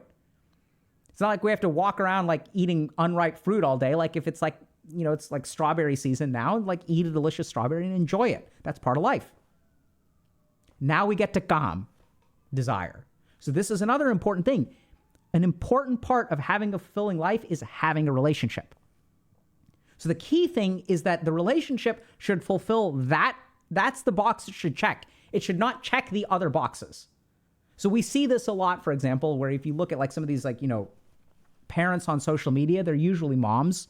Maybe that's a little bit unfair to say, but who live vicariously, dads do this too, who live vicariously through their children. So I failed in my duty becoming a successful singer. I failed in my duty becoming a professional athlete. This is a desire that I had. And now, since I failed in my duty, I'm going to fulfill it vicariously through my child. No, you're going to go to baseball camp every single day. Every summer you're going to go. Every winter you're going to go. We're going to do this. We're going to do this. We're going to do this. We're going to do this. This is fulfilling a dharma through a relationship. It's wrong. And it causes so many problems. Fulfilling your artha through a relationship is also wrong. Getting wealth through a relationship is wrong. Right? If it's a part of like a broader agreement, that's totally fine. I'm not saying that every partner has to work, but generally speaking, using it as a substitute for your own sort of financial independence insecurity is incorrect. But then the third thing that they realized is even if you check those two boxes, that is insufficient for happiness. And what you need is a relationship to be happy. That's like what we're wired for. Right? And this is like, it's so big in our wiring that we go through a process called puberty, where like our brains change and literally our bodies and brains change to help us engage in relationships. And then the fourth branch is spirituality. So after you've checked all those 3 boxes, you may still be unhappy in life. And that's when spirituality enters the picture. So this is where if you want to be happy, you've got to do all 4. And this is where like when people come to me and say, Dr. K, I'm unhappy. They call me Dr. Kanoja because there's like patients, for example. But I don't say to them, okay, like, oh, you're unhappy, like start meditating more. That's not actually what I say to them. You're unhappy, like find a relationship. You're unhappy, don't look for a relationship. This is where the secret to your happiness, there is not like there's sort of a formula, but what will make you happy depends on you. So for some people who come to me and they're like, yeah, I have no purpose in life. I don't tell them to go out and get laid. I tell them, let's figure out your purpose.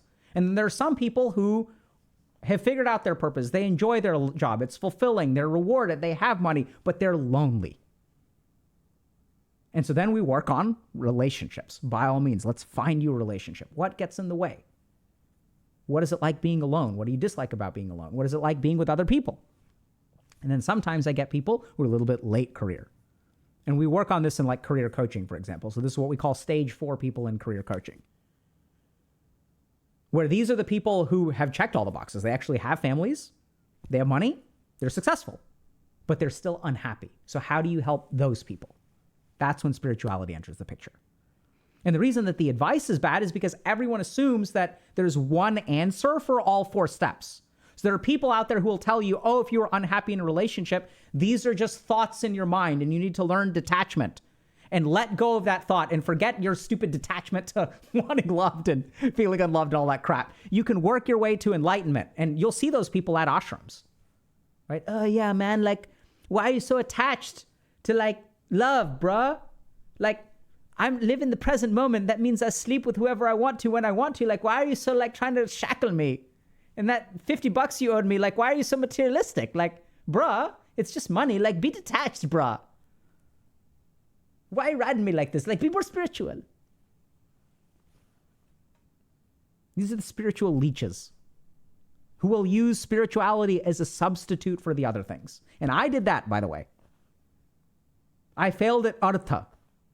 Failed at dharma too, where I was unsuccessful. So what did I do? I said, these idiots in the world are so materialistic. I'm going to rise above it. And I'm going to become so spiritual that I will conquer my material desires. And thankfully, I found a good teacher, a good guru, who slapped me upside the head and is like, bitch, you don't get to run away from the world. I tried to give up my life. I said, I want to give up my life and I want to become a monk. And he was like, he didn't use the word bitch, but he was like, bitch, you have nothing to give up. You have nothing worth sacrificing. You're not sacrificing anything for spirituality. You've got nothing, bro. So he told me, go back, get a doctoral degree, become successful in the world, then come back when you're 30 and give all that crap up. Then we'll take you. So it's not just using a relationship to fulfill the other things. It's using any of these things to fulfill other things. And we see this as well in terms of like artha, right?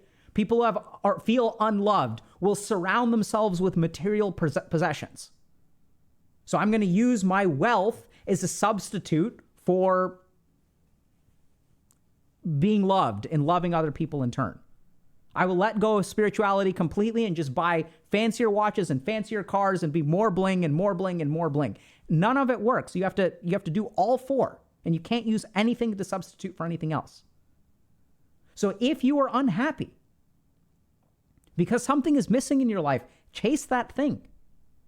And you got to be super careful about listening to people who say you don't need, that's not the secret. The secret is you have to be happy by yourself. The people who believe that are the ones who are using relationships as a substitute, right? That was their experience because they were using their relationship as a proxy for their own self-worth.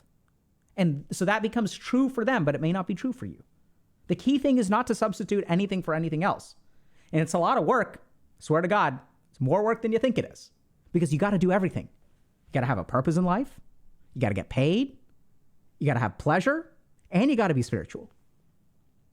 But it's cool because like once you start doing any of these things and you really focus on them, like everything else, it just like kind of works. Like it's hard to describe. They just like follow each other. And even that, like I've worked with some people who, so let's look at like my success, for example. I'm not trying to toot my own horn. Here's the secrets. But some time ago, I was like, my dharma, my duty, my purpose is to help other human beings. And I walked away from 2 really good job offers and a very lucrative private practice. And like, I'm okay with that. Like I've done okay. I'm not complaining. Right? I wanted to be a monk. I was going to sacrifice my family. I didn't have a family. I was like, I'm going to give it all up. And I ended up getting married. Like that worked out okay. I'm still living a spiritual life. I'm grateful. I have a wonderful wife. I've got 2 kids. Luckiest man on the planet. And it works. Like it works. So fix the problems that you have in your life. And if someone's telling you like you don't need a relationship to be happy, but if the source of your unhappiness is a lack of love in your life, then by all means find a relationship. But don't expect that relationship to be a substitute for feelings of things like low self-worth or like lack of money or like anything else, or even spirituality. Make sense? Questions?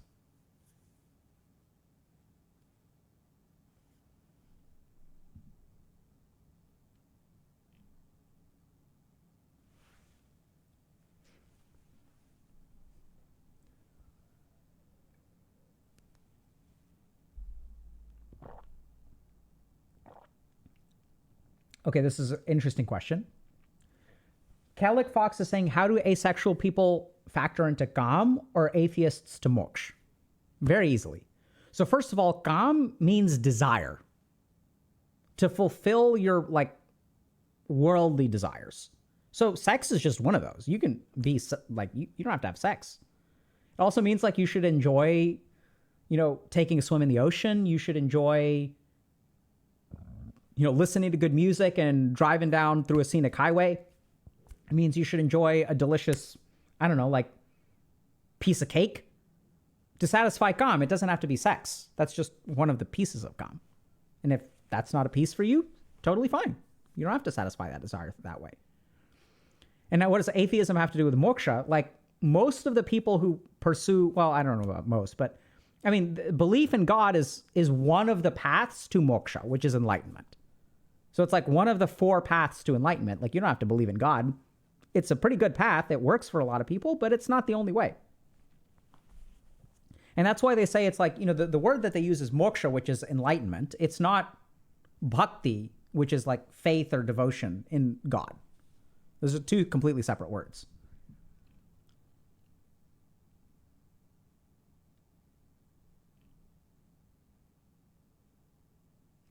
So DJ Runke is saying, what if we don't resonate with anything spirituality? That's totally fine. So this is the other thing, is they're ordered. Right? So there are some people who will go straight to spirituality. These are people who are monks. But they're ordered. And that's why, like, when someone comes to my office and is like, I'm alone, I want love in my life, and I want someone to love. And by the way, what devastates more people than a lack of someone to love them is honestly a lack of someone for them to love. They have all this love, and they have nowhere to put it. And so they get into all kinds of problems by falling into love way too much because they have this beautiful thing that they want someone to have. There's no one to have it. And so they come in sequence. That's kind of what I'm saying. It's like when that person comes into my office, I'm not like, you need to detach from life. Let go of the love. No, it's like, bro, if you want a girl, if you want love in your life, like, let's help you find love. What gets in the way? How do you feel about yourself? How do you behave on dates? Does that lack of self-worth shine through? How can you like put yourself out there in sort of the positive way? Like, you don't have to do spirituality if you don't want to.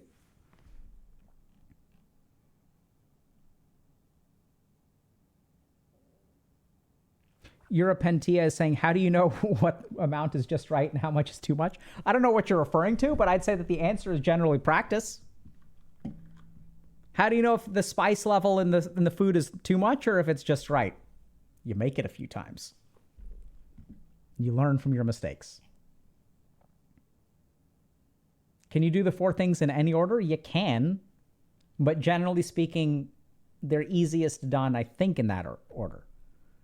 So first, like, do your basic stuff, like fulfill your basic duties, then focus on the accumulation of wealth, then focus on satisfying your desires. And then once you've satisfied your desires, then you can give it all up. Do the Shastras and Sutras you mentioned have English translations? Absolutely.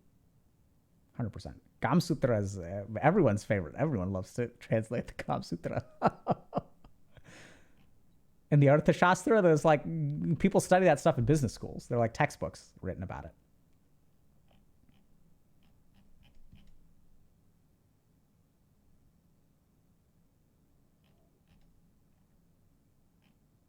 The order is purpose, duty, right? So what does that mean practically? That means like, if you're 14 years old or 16 years old and you're in school, your basic duty is to try to do a good job in school. This is the learning phase of your life.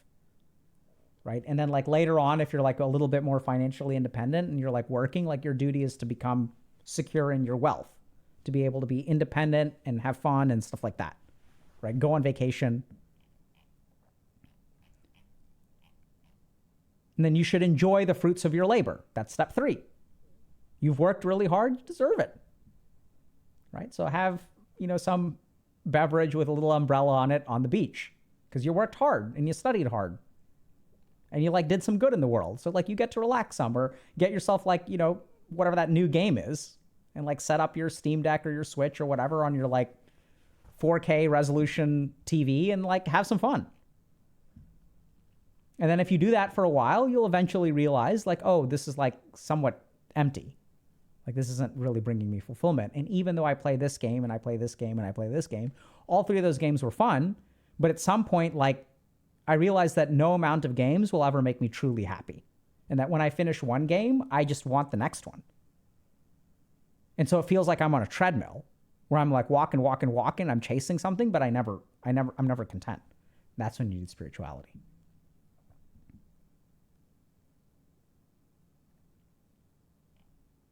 So can you ever become a monk without having to build up the life? Absolutely. That's what most monks do. They skip steps 1, 2, and 3. Maybe they don't skip step 1, but they'll skip step 2 or 3.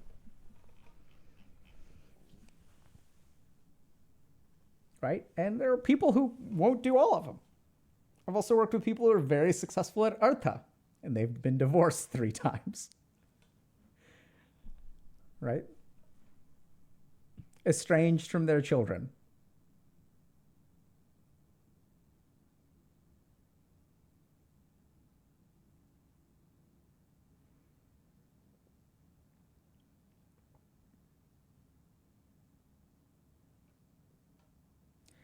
Okay. Yeah, I see there's tons of questions about spirituality. So let me think about that.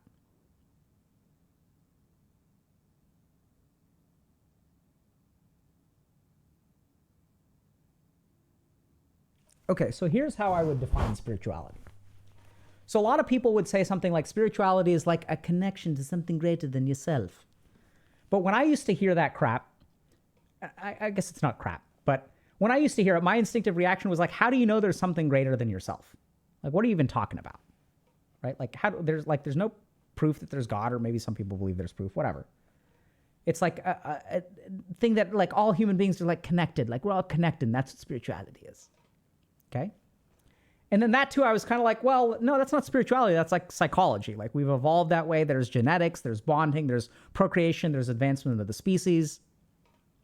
So I'll tell y'all what spirituality, what I really understood what spirituality means, which I don't know it's something that I can explain or not. So I'm going to do my best. So we have a body, we've got genetics, we've got sexual drives, we have all this kind of stuff, right? And then we have this thing called our mind, which is like our emotions, our desires, our ambitions. But if you really pay attention to yourself, there is something besides those two things. So if we look at like experience cannot be captured precisely by the mind or by the body. And you may say, yes, it can be captured by the mind, but I would beg to differ. And I think that's where you really have to practice and understand. And maybe you'll come to a different conclusion. So for example, like we know what the gustatory cortex is of the brain. We know what the gustatory association cortex is. I don't even know if that's a real thing, but there's something there that has gustatory associations. And so like we know how neurons work. We know where taste buds are. I can be an expert neuroscientist, understand all the studies, look at all of the fMRIs, and understand exactly what happens when someone takes a bite of a strawberry. These particular receptors activate. The receptors towards the back of your tongue, because that's where the sour receptors are. The bitter receptors are elsewhere. If it's a sweeter strawberry, this one will activate. It'll travel up to our gustatory cortex. That'll then go to our memory association cortex and will remind me of particular things. It'll trigger particular memories. I can understand all that stuff. But all that stuff will never tell me what the taste of a strawberry is. I will never know what the taste of a strawberry is. You can read as much as you want. You're never going to know, right? You can watch as much pornography as you want to. It doesn't make you good at sex. Nor does it get you laid. There is a gap that cannot be fulfilled without experience. So then the next question becomes, okay, well, what about the mind? The mind is where experience is. And that's where it's hard to describe, but once you meditate, you will transcend mind. So there is awareness. So if we think about what is mind is thoughts and emotions, generally, right? Even things like memories and whatnot. Like these are the functions of mind. It has thoughts and emotions, memories, whatever. But we can experience things outside of thoughts and emotions. So this is what we call like a flow state, which is like the first step of a transcendent state. And there are even higher states that, for example, like psychedelics can kind of shortcut us to that sort of area. And does that have a mental correlate? Does it have a brain correlate? Yes. But there's something, this is what I discovered through spiritual practices. is that a human being cannot be reduced to body and mind. There's some third variable there. And the exploration of that third variable is what spirituality is. Does that make sense?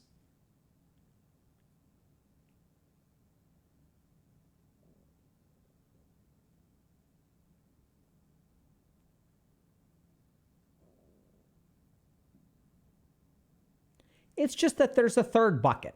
That's the simplest thing. And the pursuit of that third bucket is what we would call spirituality. That's how I would define it. Yeah, so some people will call it consciousness, some people will call it soul, some people will call it God. But if you think about what do all three of those things share, which is kind of weird, right? Because spirituality, soul, and God, like, yeah, they're all kind of spiritual, but what are they referring to? They're referring to that which is outside the first two buckets. So I would almost define spirituality as like, it's like a negative definition. It is that which is not physical and that which is not mental is spiritual.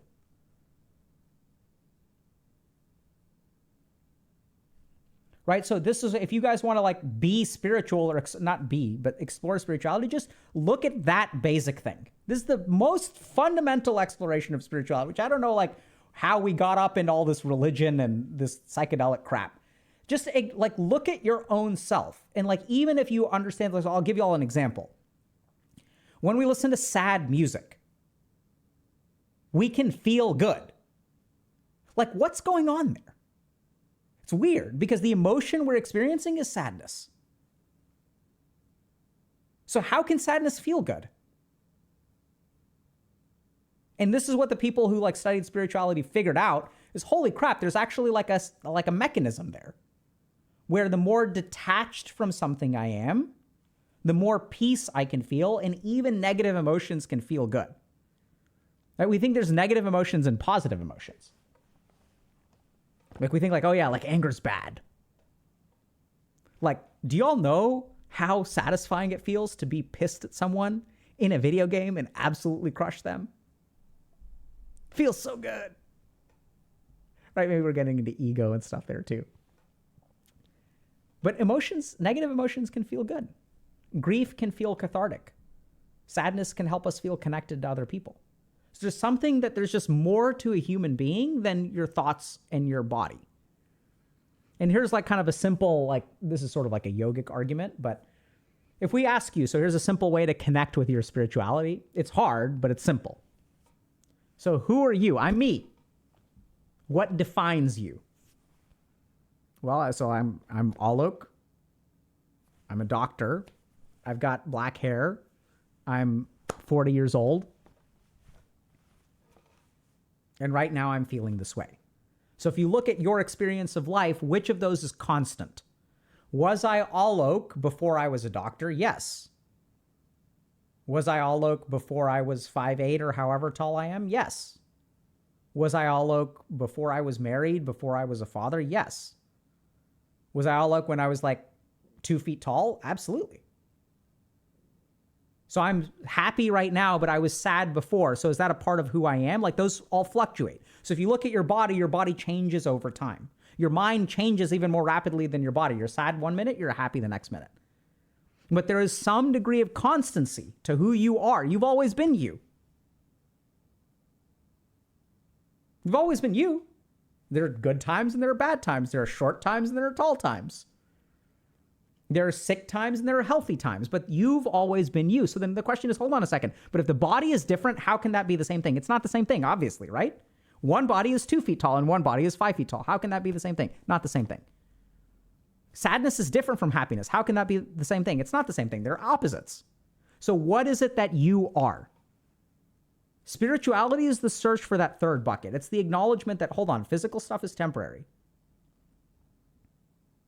Mental stuff is temporary, but there is some degree of constancy that you are. And this is why people meditate, to explore spirituality, because what is meditation looking for?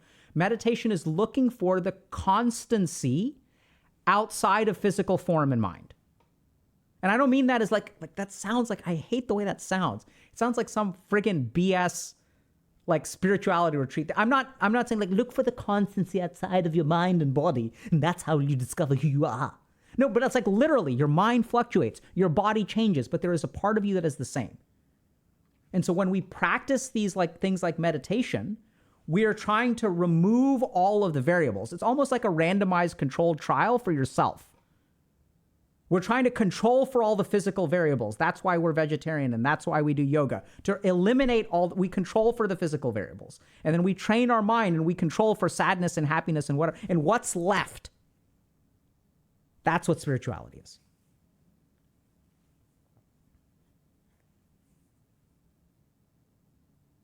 Isn't the only constancy the fact of change? No.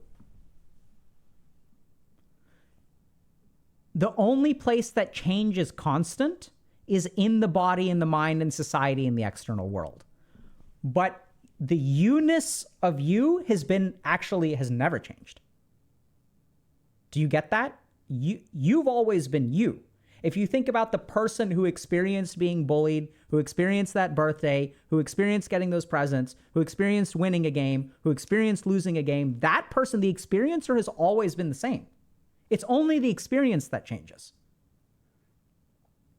The subject is the same. It's the object of experience that fluctuates. Because you felt all of those things. The feeler is the same. The feeling changes.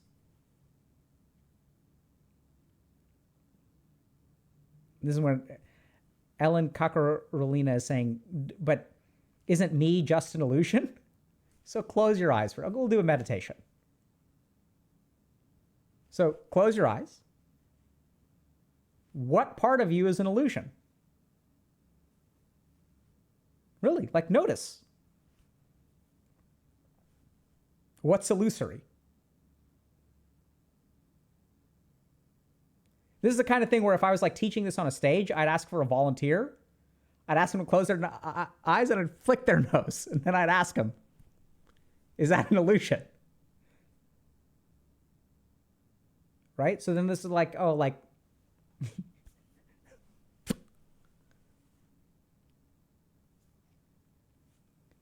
so like, you just like, isn't me an illusion?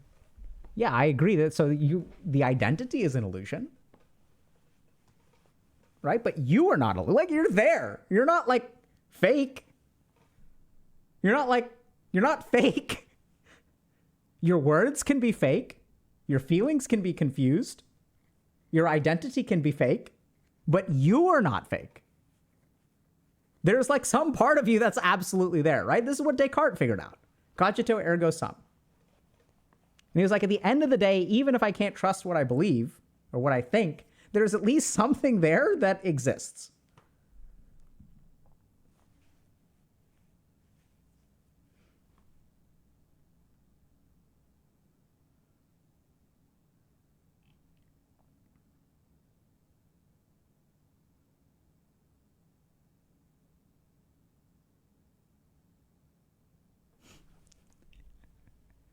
So many good questions. All right, but people wanted to talk about perfectionism and procrastination, so we have to honor that as well.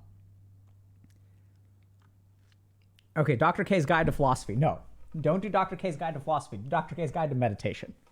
That's why we have the guide. So we explain some of the philosophical stuff, but this is the kind of thing where you can read about it as much as you want, right? Just like pornography or watching like cooking shows.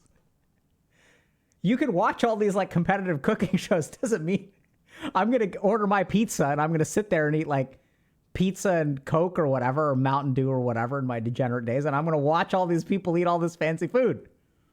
We can talk about philosophy as long as y'all want to. But if you actually want to understand this stuff, check out the Guide to Meditation. We'll explain all of it to you. What are the different paths? What are the different ways to meditate? I've seen so many questions people are asking. How do I know if I'm meditating right? The answer is in there. What kind of meditation should I do? The answer is in there. What is this whole deal with like meditation in the self? What are we talking about? There's something about. What about meditation for improving performance? We've got that in there too. The reason we built the guide is because if I didn't build the guide, I'd answer the same damn questions over and over and over and over and over again. That's the only thing I'd ever answer. Those are the most important questions. And I still do. Sarenzor's right, because I acknowledge that that's why we built it. But first of all, not everyone can afford it. Not everyone, you all have questions now, and it's okay to answer questions again. Who am I to think that my boringness from answering a question is more important than your curiosity or you learning, right? What's important? The important thing is that you learn.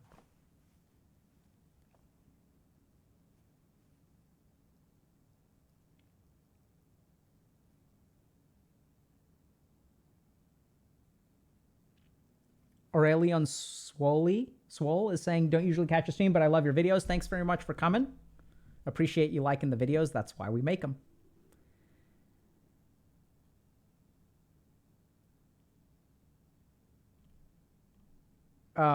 People are asking about like my philosophy. This question is beyond me, Merkin. Don't you think your philosophy of spirituality basically tries to say we have answers to things we just don't have an answer to yet? I don't think so, but if that's what my philosophy says and you know more about philosophy than I do, then sure. Oh, are there any meditations I can do with deviated septum? Absolutely. All kinds of meditations.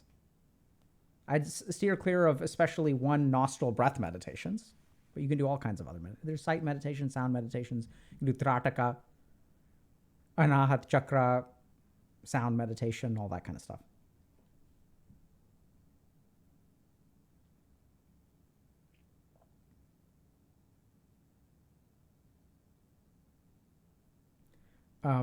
So Teus flips, how do you schedule meditation into a very busy schedule, Dr. K?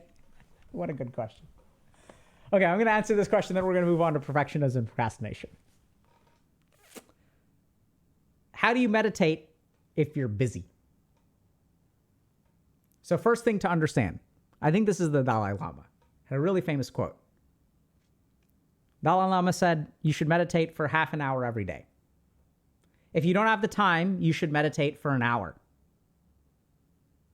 So if we really look at our lives, we're not as busy as we think we are. We feel busy, but we've actually got a lot of time. You can find half an hour, right? You're sitting here on Twitch or YouTube or whatever. You can find half an hour. You also don't need to meditate for half an hour. So how do I meditate with a very busy schedule? The meditation doesn't come out of the schedule.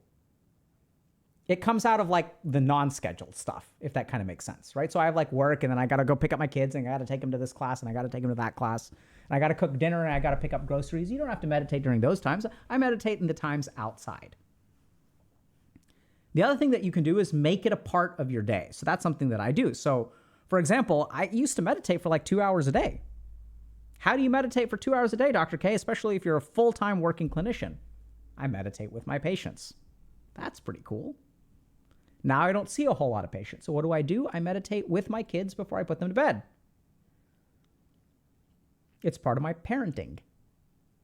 So here's the thing to understand about meditation. Meditation isn't a formal practice. It is a state of mind when you engage with other things. So you can meditate while you eat. You can meditate even while you're playing a video game. That's harder. You can meditate while you're taking a walk. You can meditate while you're taking a dump. It is a state of mind. It is not an action. So practically, what do? I incorporate it into things throughout my day.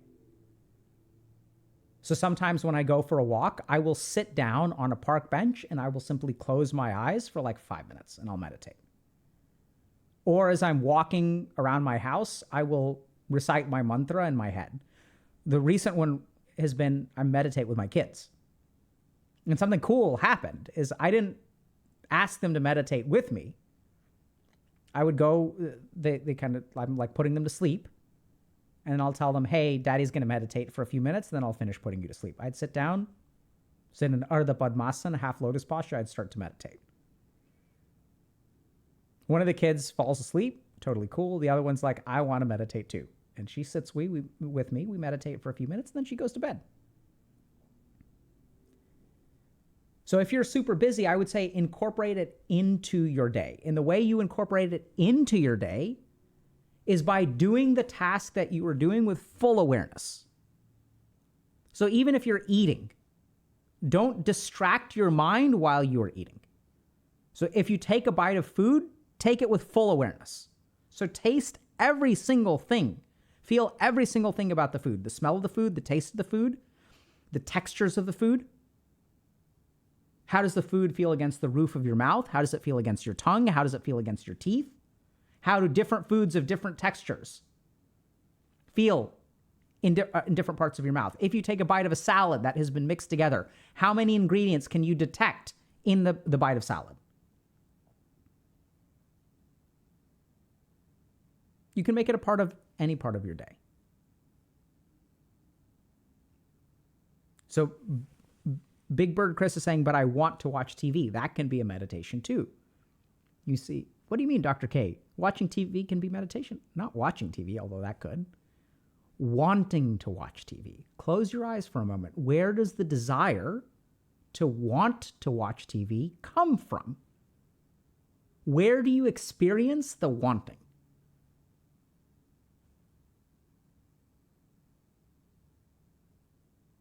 To be entertained is not an experience. That's a goal. You think about this for a second. How do you know that you want to watch TV? Do you guys get that? That's a signal that is entering your experience in some way. What is the actual signal? Imagine I'm an alien. How would you explain to me and say, how do you know you want to watch TV? And then someone says dopamine. What does that feel like? Dopamine it's a word. It's a neurotransmitter. It's not an experience. Curiosity. What is that? How do you know if you're curious? A sense of hunger. Where? Where is that hunger coming from? See, like anything can be a meditation. Get to the root of why you want to watch TV. And I don't mean like psychologically. I mean like what is the actual signal that you are receiving that you then translate into a goal, into a desire, into something else? Because there's an actual signal in there. How do you get to the root? You look for it.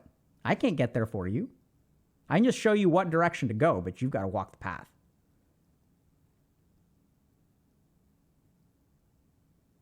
It's like an itch deep inside my brain. So it's like an itch. We're getting closer.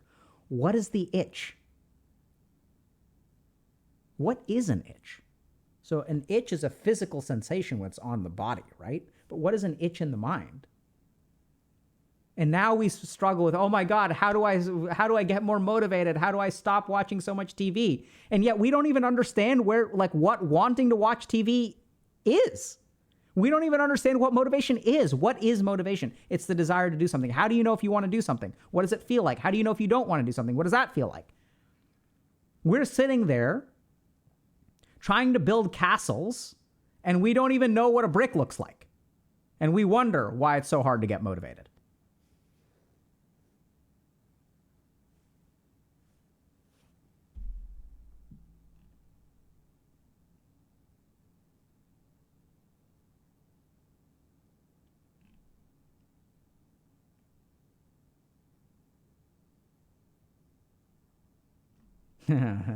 Geronimo 2521 is saying, if we meditate about wanting to watch TV, will that decrease our desire to watch TV? How the fuck am I supposed to know? You tell me. So if I say, yeah, it'll do that, and then you try, what's going to happen? Is it going to work? What difference does it make what my answer is?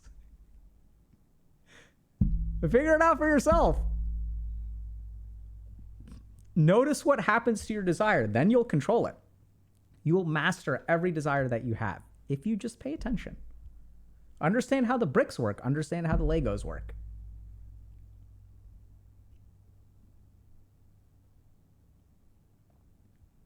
What do I gain from doing all this stuff? What I gain, what I was really looking for, is understanding. There are all kinds of material benefits. I became more professionally successful. I became more focused. I became more motivated. I became more empathic. My relationships improved. I suffered less on a day-to-day. I was happier. I was more content. And none of those are reasons why I wanted to do it. And none of those are really reasons why I continue to want to do it. I want to understand. I want to figure out what the hell is this thing called life? I want to know, I want to see the rule book and understand the mechanics to this thing that we call life.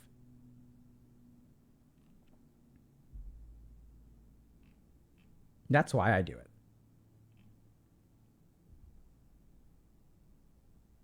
What are your thoughts on the Dalai Lama? I don't really have many thoughts on the Dalai Lama. I think it's a time-honored tradition. That's another thing that I'm curious about. How do you pick the new Dalai Lama? What do you detect? What's the actual signal that you're seeing?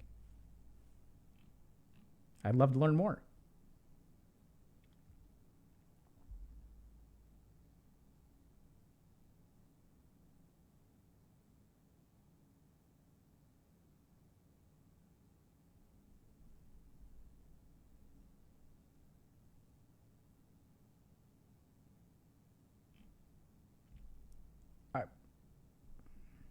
Okay.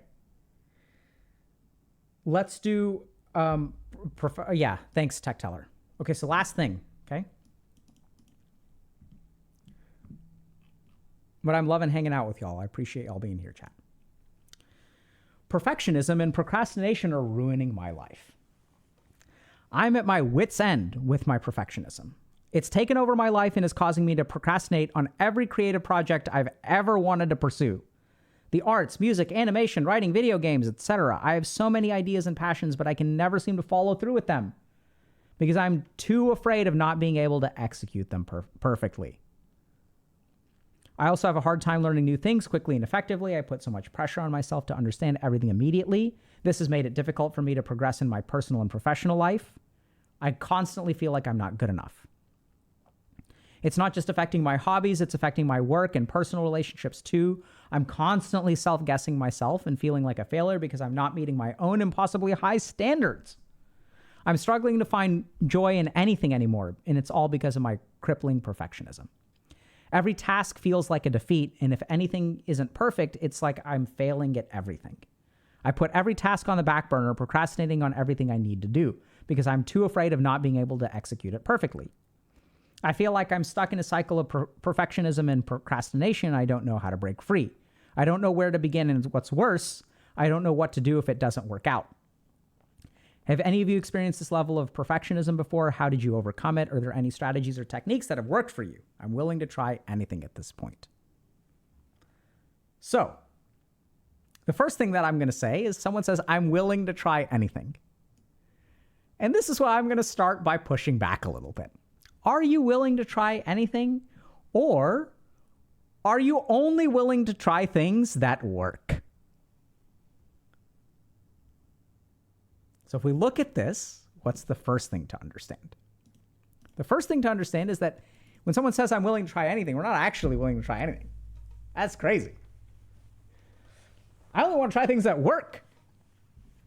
But let's understand perfectionism and procrastination, okay? So this person is brilliant, insightful, articulate. Love it. So let's understand a couple of things. The first is that the procrastination is a symptom of the root of perfectionism, right? So why is it hard for them to get started? They even laid this out. So how are perfectionism and procrastination linked? So if I want to be perfect, I can't get started until I know it'll be perfect. And so we can't get started because we're setting an impossible standard for ourselves because we need to be perfect.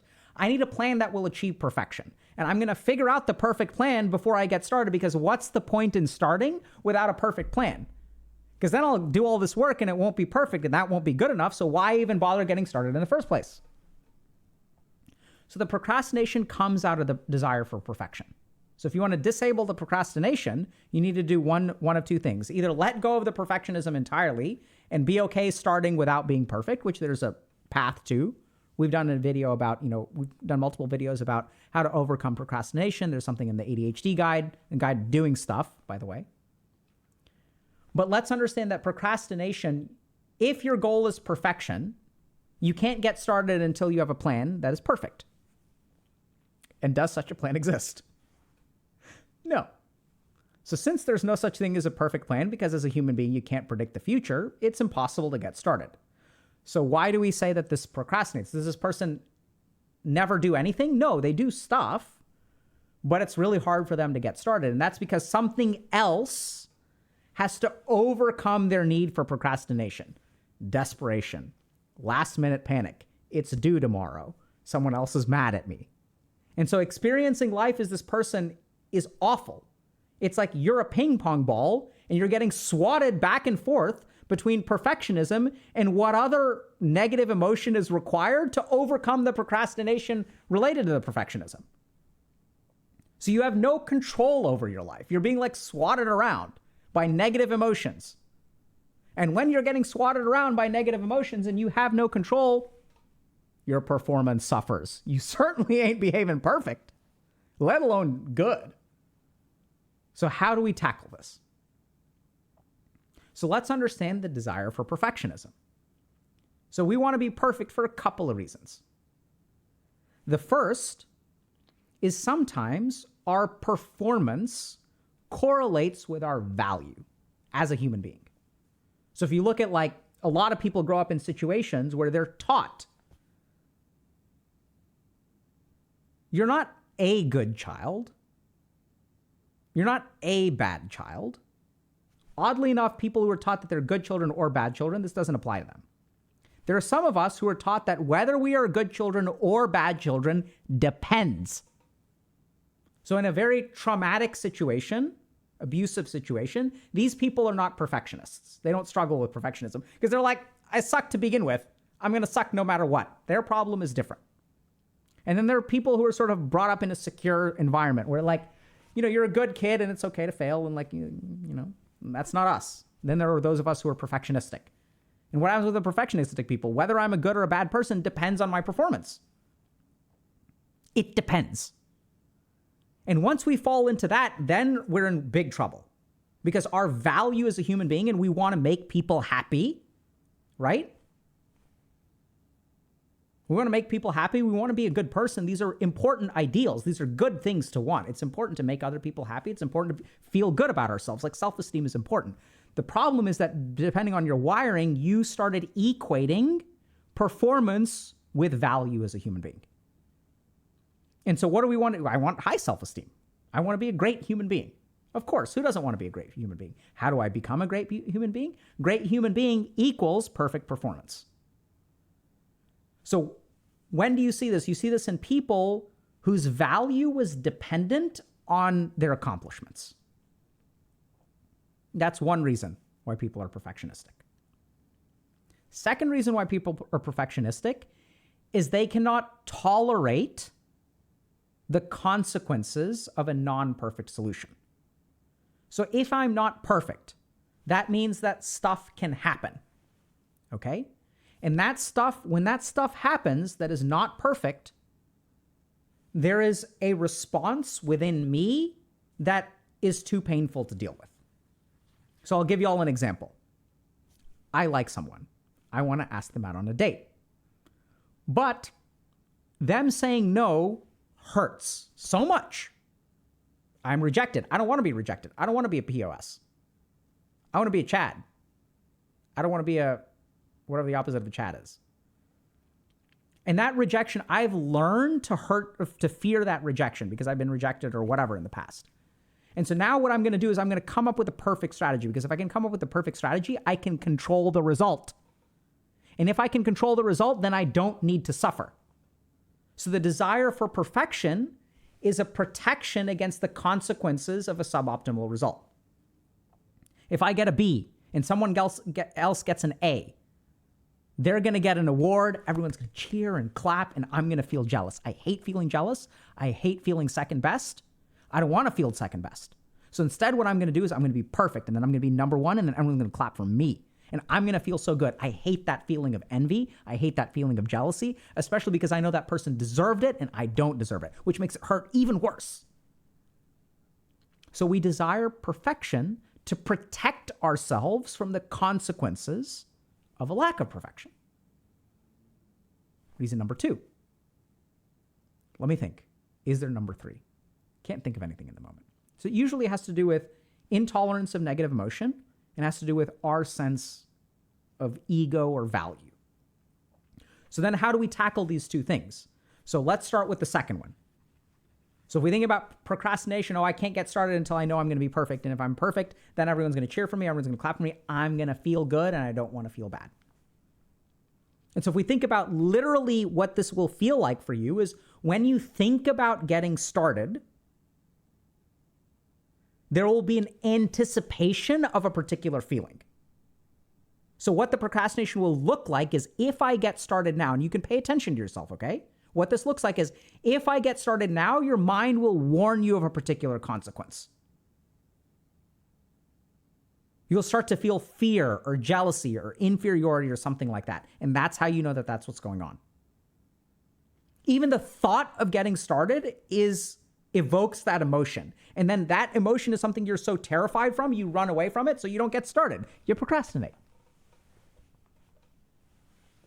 Okay? Now, the other thing, so how do you tell the difference? The other thing is that if you're trying to get started and you think about other people, and this can be tricky because this can evoke an emotion as well, but this person will think this about me. And this person will think this about me. And if I do it this way, they will think this about me. If I do this, they will love me. And if what you're chasing is something from someone else, that's that other kind of perfectionism. Because it's about ego. It's about wanting to be seen a particular way. Now the question becomes, okay, so what do we do about it? And that's where each of these things is like monumental tasks on its own. So now I'm left with the task of trying to figure out how to help you all with it. So let's start with the emotions. So the first thing is when you feel that procrastination coming on, you will respond to it. You'll either quit the task and beat yourself up, or you'll complete the task and kind of beat yourself up and push through it. Does that kind of make sense? I think about, okay, I need to start studying today. And then I step away and then I start thinking about how I didn't study today. I need to study, blah, blah, blah, blah, blah, blah, blah. And I'm going to beat myself up. But the interesting thing is once you start that cycle, you're no longer thinking about studying. You're beating yourself up for not studying. So you've actually stepped away from the task. Or when that beating yourself up is strong enough, you push yourself through and you start engaging in the task.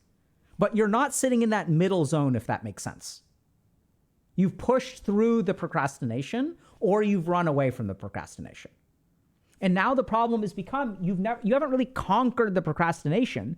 You've let your guilt, despair, or frustration overcome it, which means now you are becoming dependent on the frustration, fear, or guilt to overcome the procrastination. Then you're screwed. Because it's damned if you do, damned if you don't. So what we need to do is just sit with procrastination. Just sit there in that moment. It's not about beating yourself up. Today I need to do some studying. I'm going to try to study right now. Don't force yourself into it. Notice the frustration. Just sit there and don't do your work. Sit with the procrastination. Don't start it. Don't run away from it. Don't beat yourself up. You'll notice those things and move away from when you start beating yourself up. No, I should just start it. No. We're just going to sit there. Set a timer for 5 minutes. We are not going to start studying for 5 minutes. Just going to sit and do nothing. So how do we stop playing ping pong? Stop hitting the ball. You're tired of getting knocked around? Just sit. And this is where your mind will start to rebel. It'll say, but if I just sit, I'll never get anything done.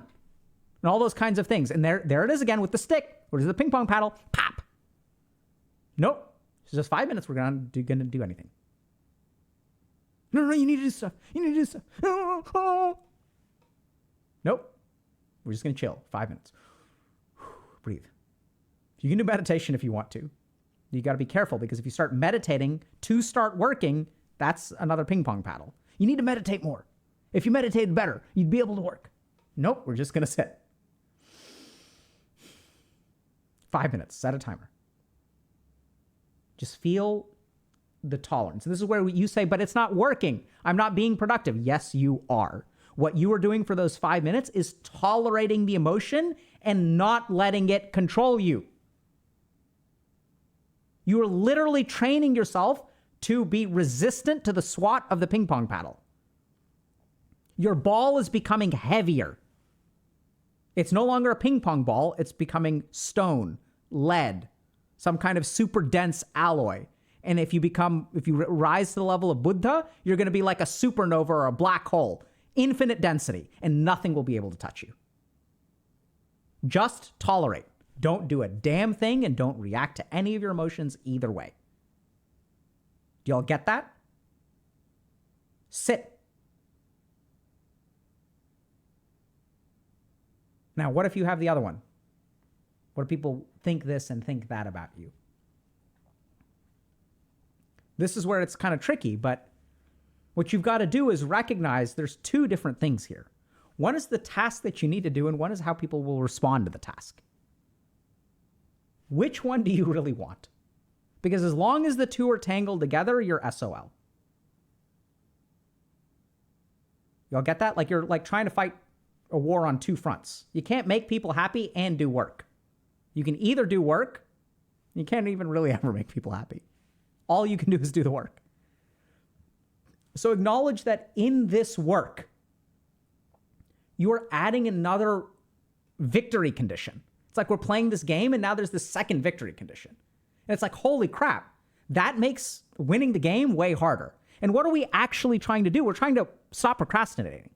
So what we're trying to do is get started. But when we layer in that second victory condition of this needs to be perfect so that people will love me, like that's really hard because you can't get people to love you. And now it's like I'm playing an RTS game, or let's say I'm playing an FPS game. And the victory condition is like something that doesn't exist in the game. It's like there's one victory condition, which is score like 15 points by hitting 15 bullseyes. And the second victory condition is get elected as president of the United States. You're like, that's not even in the game. That's what we're doing. Like if you're trying to like study and your mind is adding this thing of if you don't get an A, your parents won't love you. Like, how are you even supposed to study? Like, there's nothing in the textbook about making your parents love you. That's something you're layering on top. So separate those two things. It's the only shot you've got is to separate those two things. And even then, it'll be a challenge. It's not easy to separate them, but then sort of ask yourself in that moment, can I at least get started on the work? And I'll worry about making other people, I know I want to make them happy. I can worry about that later. So as best as you can, procrastinate on making other people happy. And just get started with the work. Can I just do this for like 15 minutes, 20 minutes, 30 minutes? And if it's not good, I'll solve that problem. Talk to the part of your mind that's like, oh, it's not going to be enough. And it's like, okay, fine. But it'll be a start. We always quit later. But let's get started. And this kind of cognitive reframe, this cognitive flexibility can be really hard to do. And it's not going to work the first time you do it. But if you keep trying, you'll start to get some traction. Right? It's kind of like learning how to do a push-up. If you've never done a push-up before, you can't even do a single push-up. So even if you're like thinking about pull-ups, like if you can't do a single pull-up and failure is inevitable, how do you learn how to do one pull-up? You jump up, you grab the bar, and then you train yourself on the descent, right? You let the rate of dropping slow down. And that'll strengthen the muscles, and then eventually you'll be able to do one pull-up. So oddly enough, trying to separate it, even if it doesn't work, is still strengthening those muscles. And the real way to overcome this, whether you're becoming, a ping pong ball to a black hole or separating these things out, it's a painful process of repeated failures. And the beautiful thing is once you start engaging with that, something will shift in your mind. It's okay to fail. And now the pendulum is swung far, far, far away from perfectionism. And then shit becomes easy. Not gonna lie. Good luck. Questions?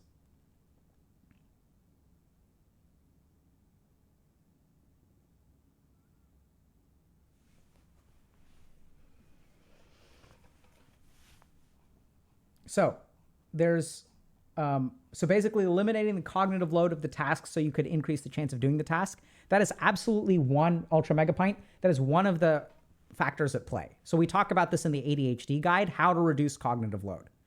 So there are studies that show that if you have ADHD and you have a messy room, your brain is constantly filtering out all of the mess so that you can focus on like reading a book. But it's actually getting all of that stimuli and it's increasing the cognitive load. There are studies that actually show that cleaning your room literally makes cognitive tasks easier to accomplish. So there's absolutely a portion of that. Amanzour is saying, what if you have perfectionism both ways? What do you think, Amanzour? What a great question.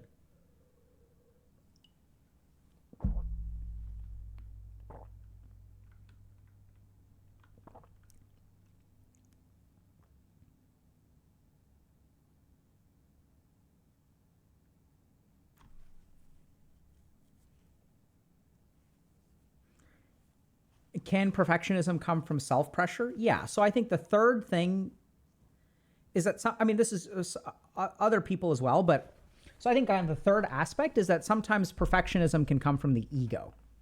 Our desire to be something. I want to be something. And the thing that I want to be is perfect, because then I'll feel good about myself if I can be a perfect version of myself. And so that's absolutely a piece of it. We must do it based on both? Nope. You don't have to do it based on both. Close. You just have to do one of them. You notice? Then what does your mind say? But if I just do one of them, it won't work. So you have to do it perfectly. If you've got both problems, you got to do it perfectly. Got to address them both. Can't do it halfway. Learn to do shit halfway.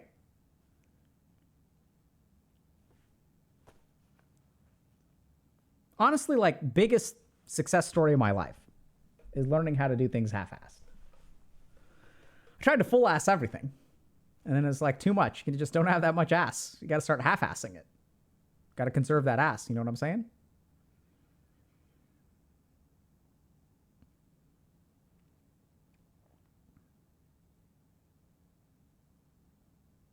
You can sit there and do either one. The point is, just get started. You don't have to do them both at once. Which one should you do? Whichever one you feel like, whichever one feels easier, whichever one is easier to start with.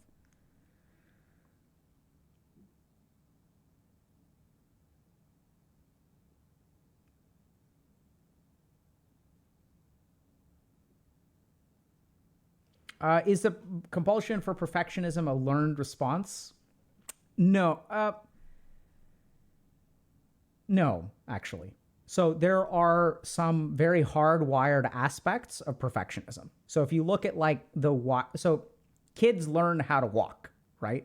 Most kids learn how to walk. And if you think about the process of learning how to walk is filled with failure. Like we fail like over and over and over and over and over again. Why don't kids give up? Despite the fact that they like literally can't walk. They don't know how to walk. And they just keep trying, they keep trying, they keep trying. They don't even know how to pick things up. Can you believe that? They can't even like pick up a ball. Or like a piece of mackerel, like 2-finger grip. They don't even know how to do that. They like grab stuff like this with their fat little kid hands. Right? They can't even pinch or grasp. They don't know how to do that. So why don't kids give up? It's because we're wired to not give up and to master a particular skill. So this perfectionism thing, I think, is some of it's hardwired, and then depending on our upbringing, it can really get exacerbated.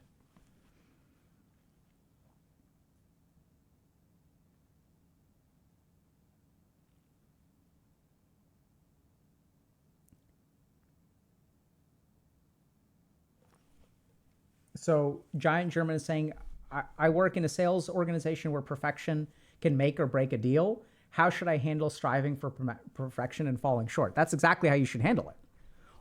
You can't control whether a deal is perfect. You can just control the deal that you put forward. And the deal that you put forward depends on your efforts. So all you can control is your efforts. So this is kind of weird. So I was working with a Korean esports org a couple of years ago. And I was trying to explain to this person. We never really cleared it up. But I was like, you can't win or lose a game. And then this person was like, yeah, you can. I was like, no, you can't. He's like, yeah, you can. I was like, you can just play the best that you can play, but like someone may be able to play better than you. You can't control that. You can just control what you play. You can control how many hours you practice. You can control what you eat. You can control when you sleep. You can control whether your players are allowed to see their significant others. You can control all those things, but you can't actually control whether you win or lose. And the dude was like, yes, you can. If you do all those things right, you will win. And we had a fundamental, like, philosophical disagreement about what you can and can't control. So I'm of the mind that you can control your actions, you can't control your outcomes. I can try to read it. I can read a textbook every day, but I can't get an A on a test. I can, eat healthy all my life, and I may get diabetes, I may have a heart attack, I may not.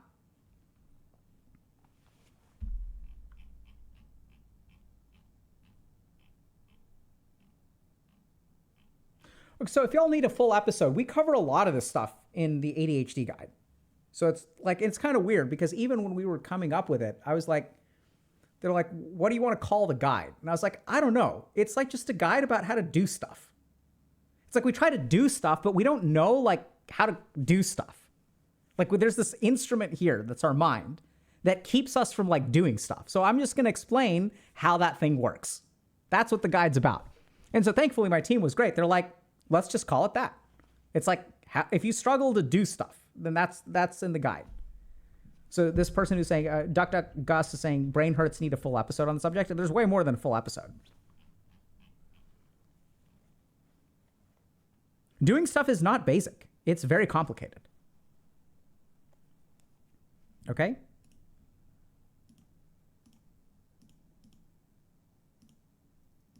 Okay. So last thing I wanted to talk to y'all about real quick was, so we actually made a quick modification. We made actually a significant modification to our coaching program. And I just wanted to share with y'all real quick. So this was a post that someone posted 6 days ago, which I think is a really, really good. I like it because it sets the expectations.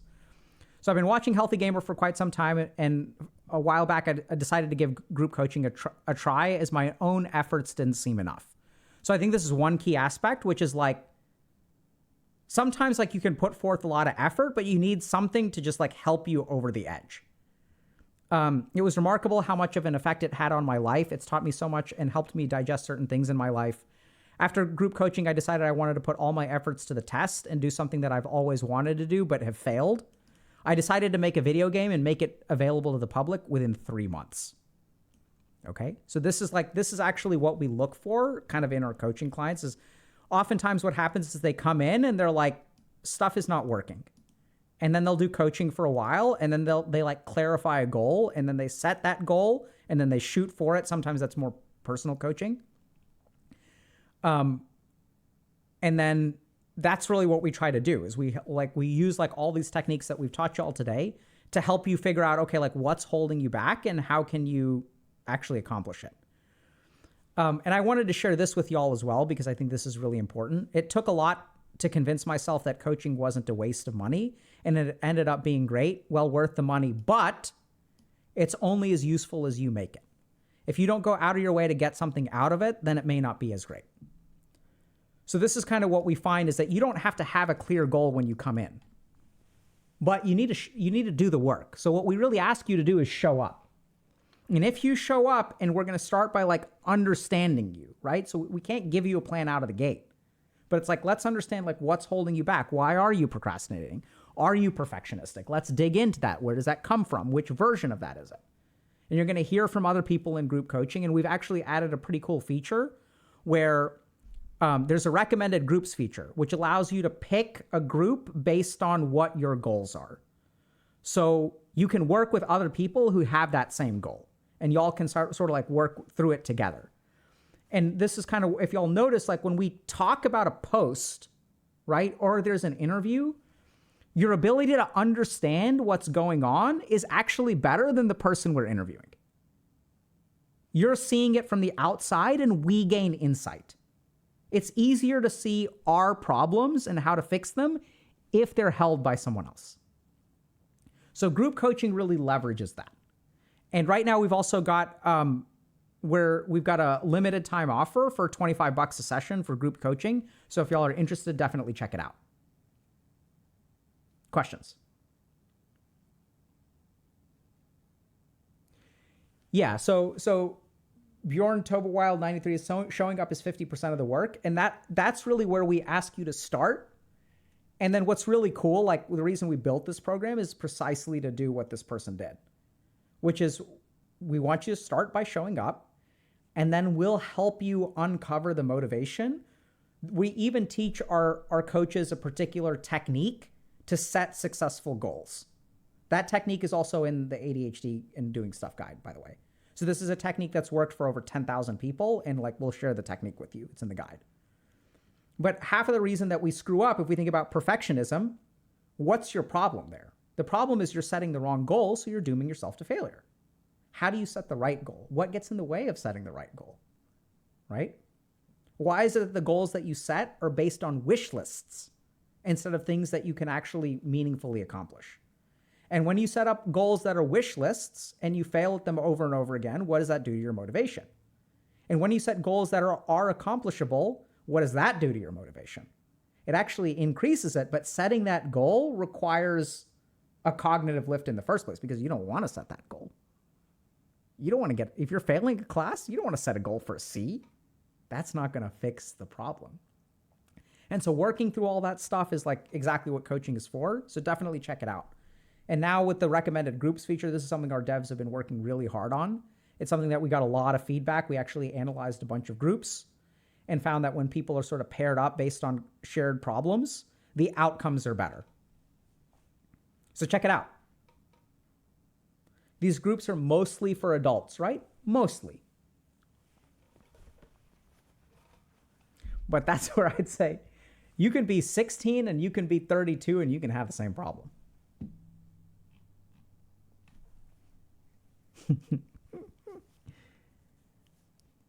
Showing up may cause anxiety, but it might be positive in the end. That's actually one of the huge benefits of group. So Juan Diego is saying, I have anxiety when I show up in group. You're damn right. And that's why you need to show up in group, because group will be the one place. So if we kind of think about actions, right? The problem is that when we show up in groups in the real world, our performance has consequences.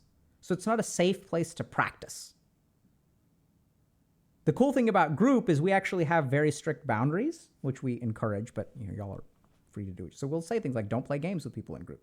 Don't hang out with people in group. We don't want any other relationship besides the group. And why is that? It's because once you start playing games with people, then things get muddy. It no longer becomes a sandbox where you can practice talking to other people. You can practice that tolerance that we talked about. You can actually engage and learn how to listen. So we wouldn't need groups today if our upbringing was different. But now we're at home. There's like a lack of free play. Like we don't get put into socially challenging situations. We can isolate ourselves using technology. And so our social skills have atrophied. Our anxiety has gone up. More people are getting more easily triggered. Anxiety is more easy to evoke. So we need to build up some of that tolerance, and group is an effective way to do it. Last question is, who are we going to raid?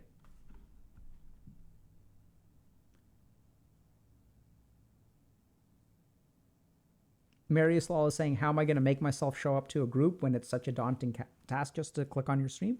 So you may not be ready yet. Right? See how far you can get. Approach the sign-up process. And if it's too much, then don't do it. Patience with yourself.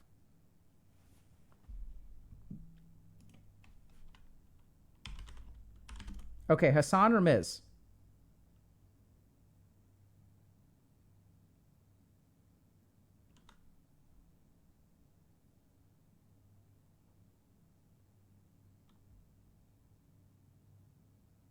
Okay, we're going to raid Hassan. Is Hassan talking about the Trump indictment or something? All right, y'all. Send some love Hassan's way. We'll see y'all next Friday. We're still going to have YouTube uploads, okay? Including a lot of stuff that we kind of talked about today. So there's some more detailed stuff about managing emotions and whatnot. Take care, everybody.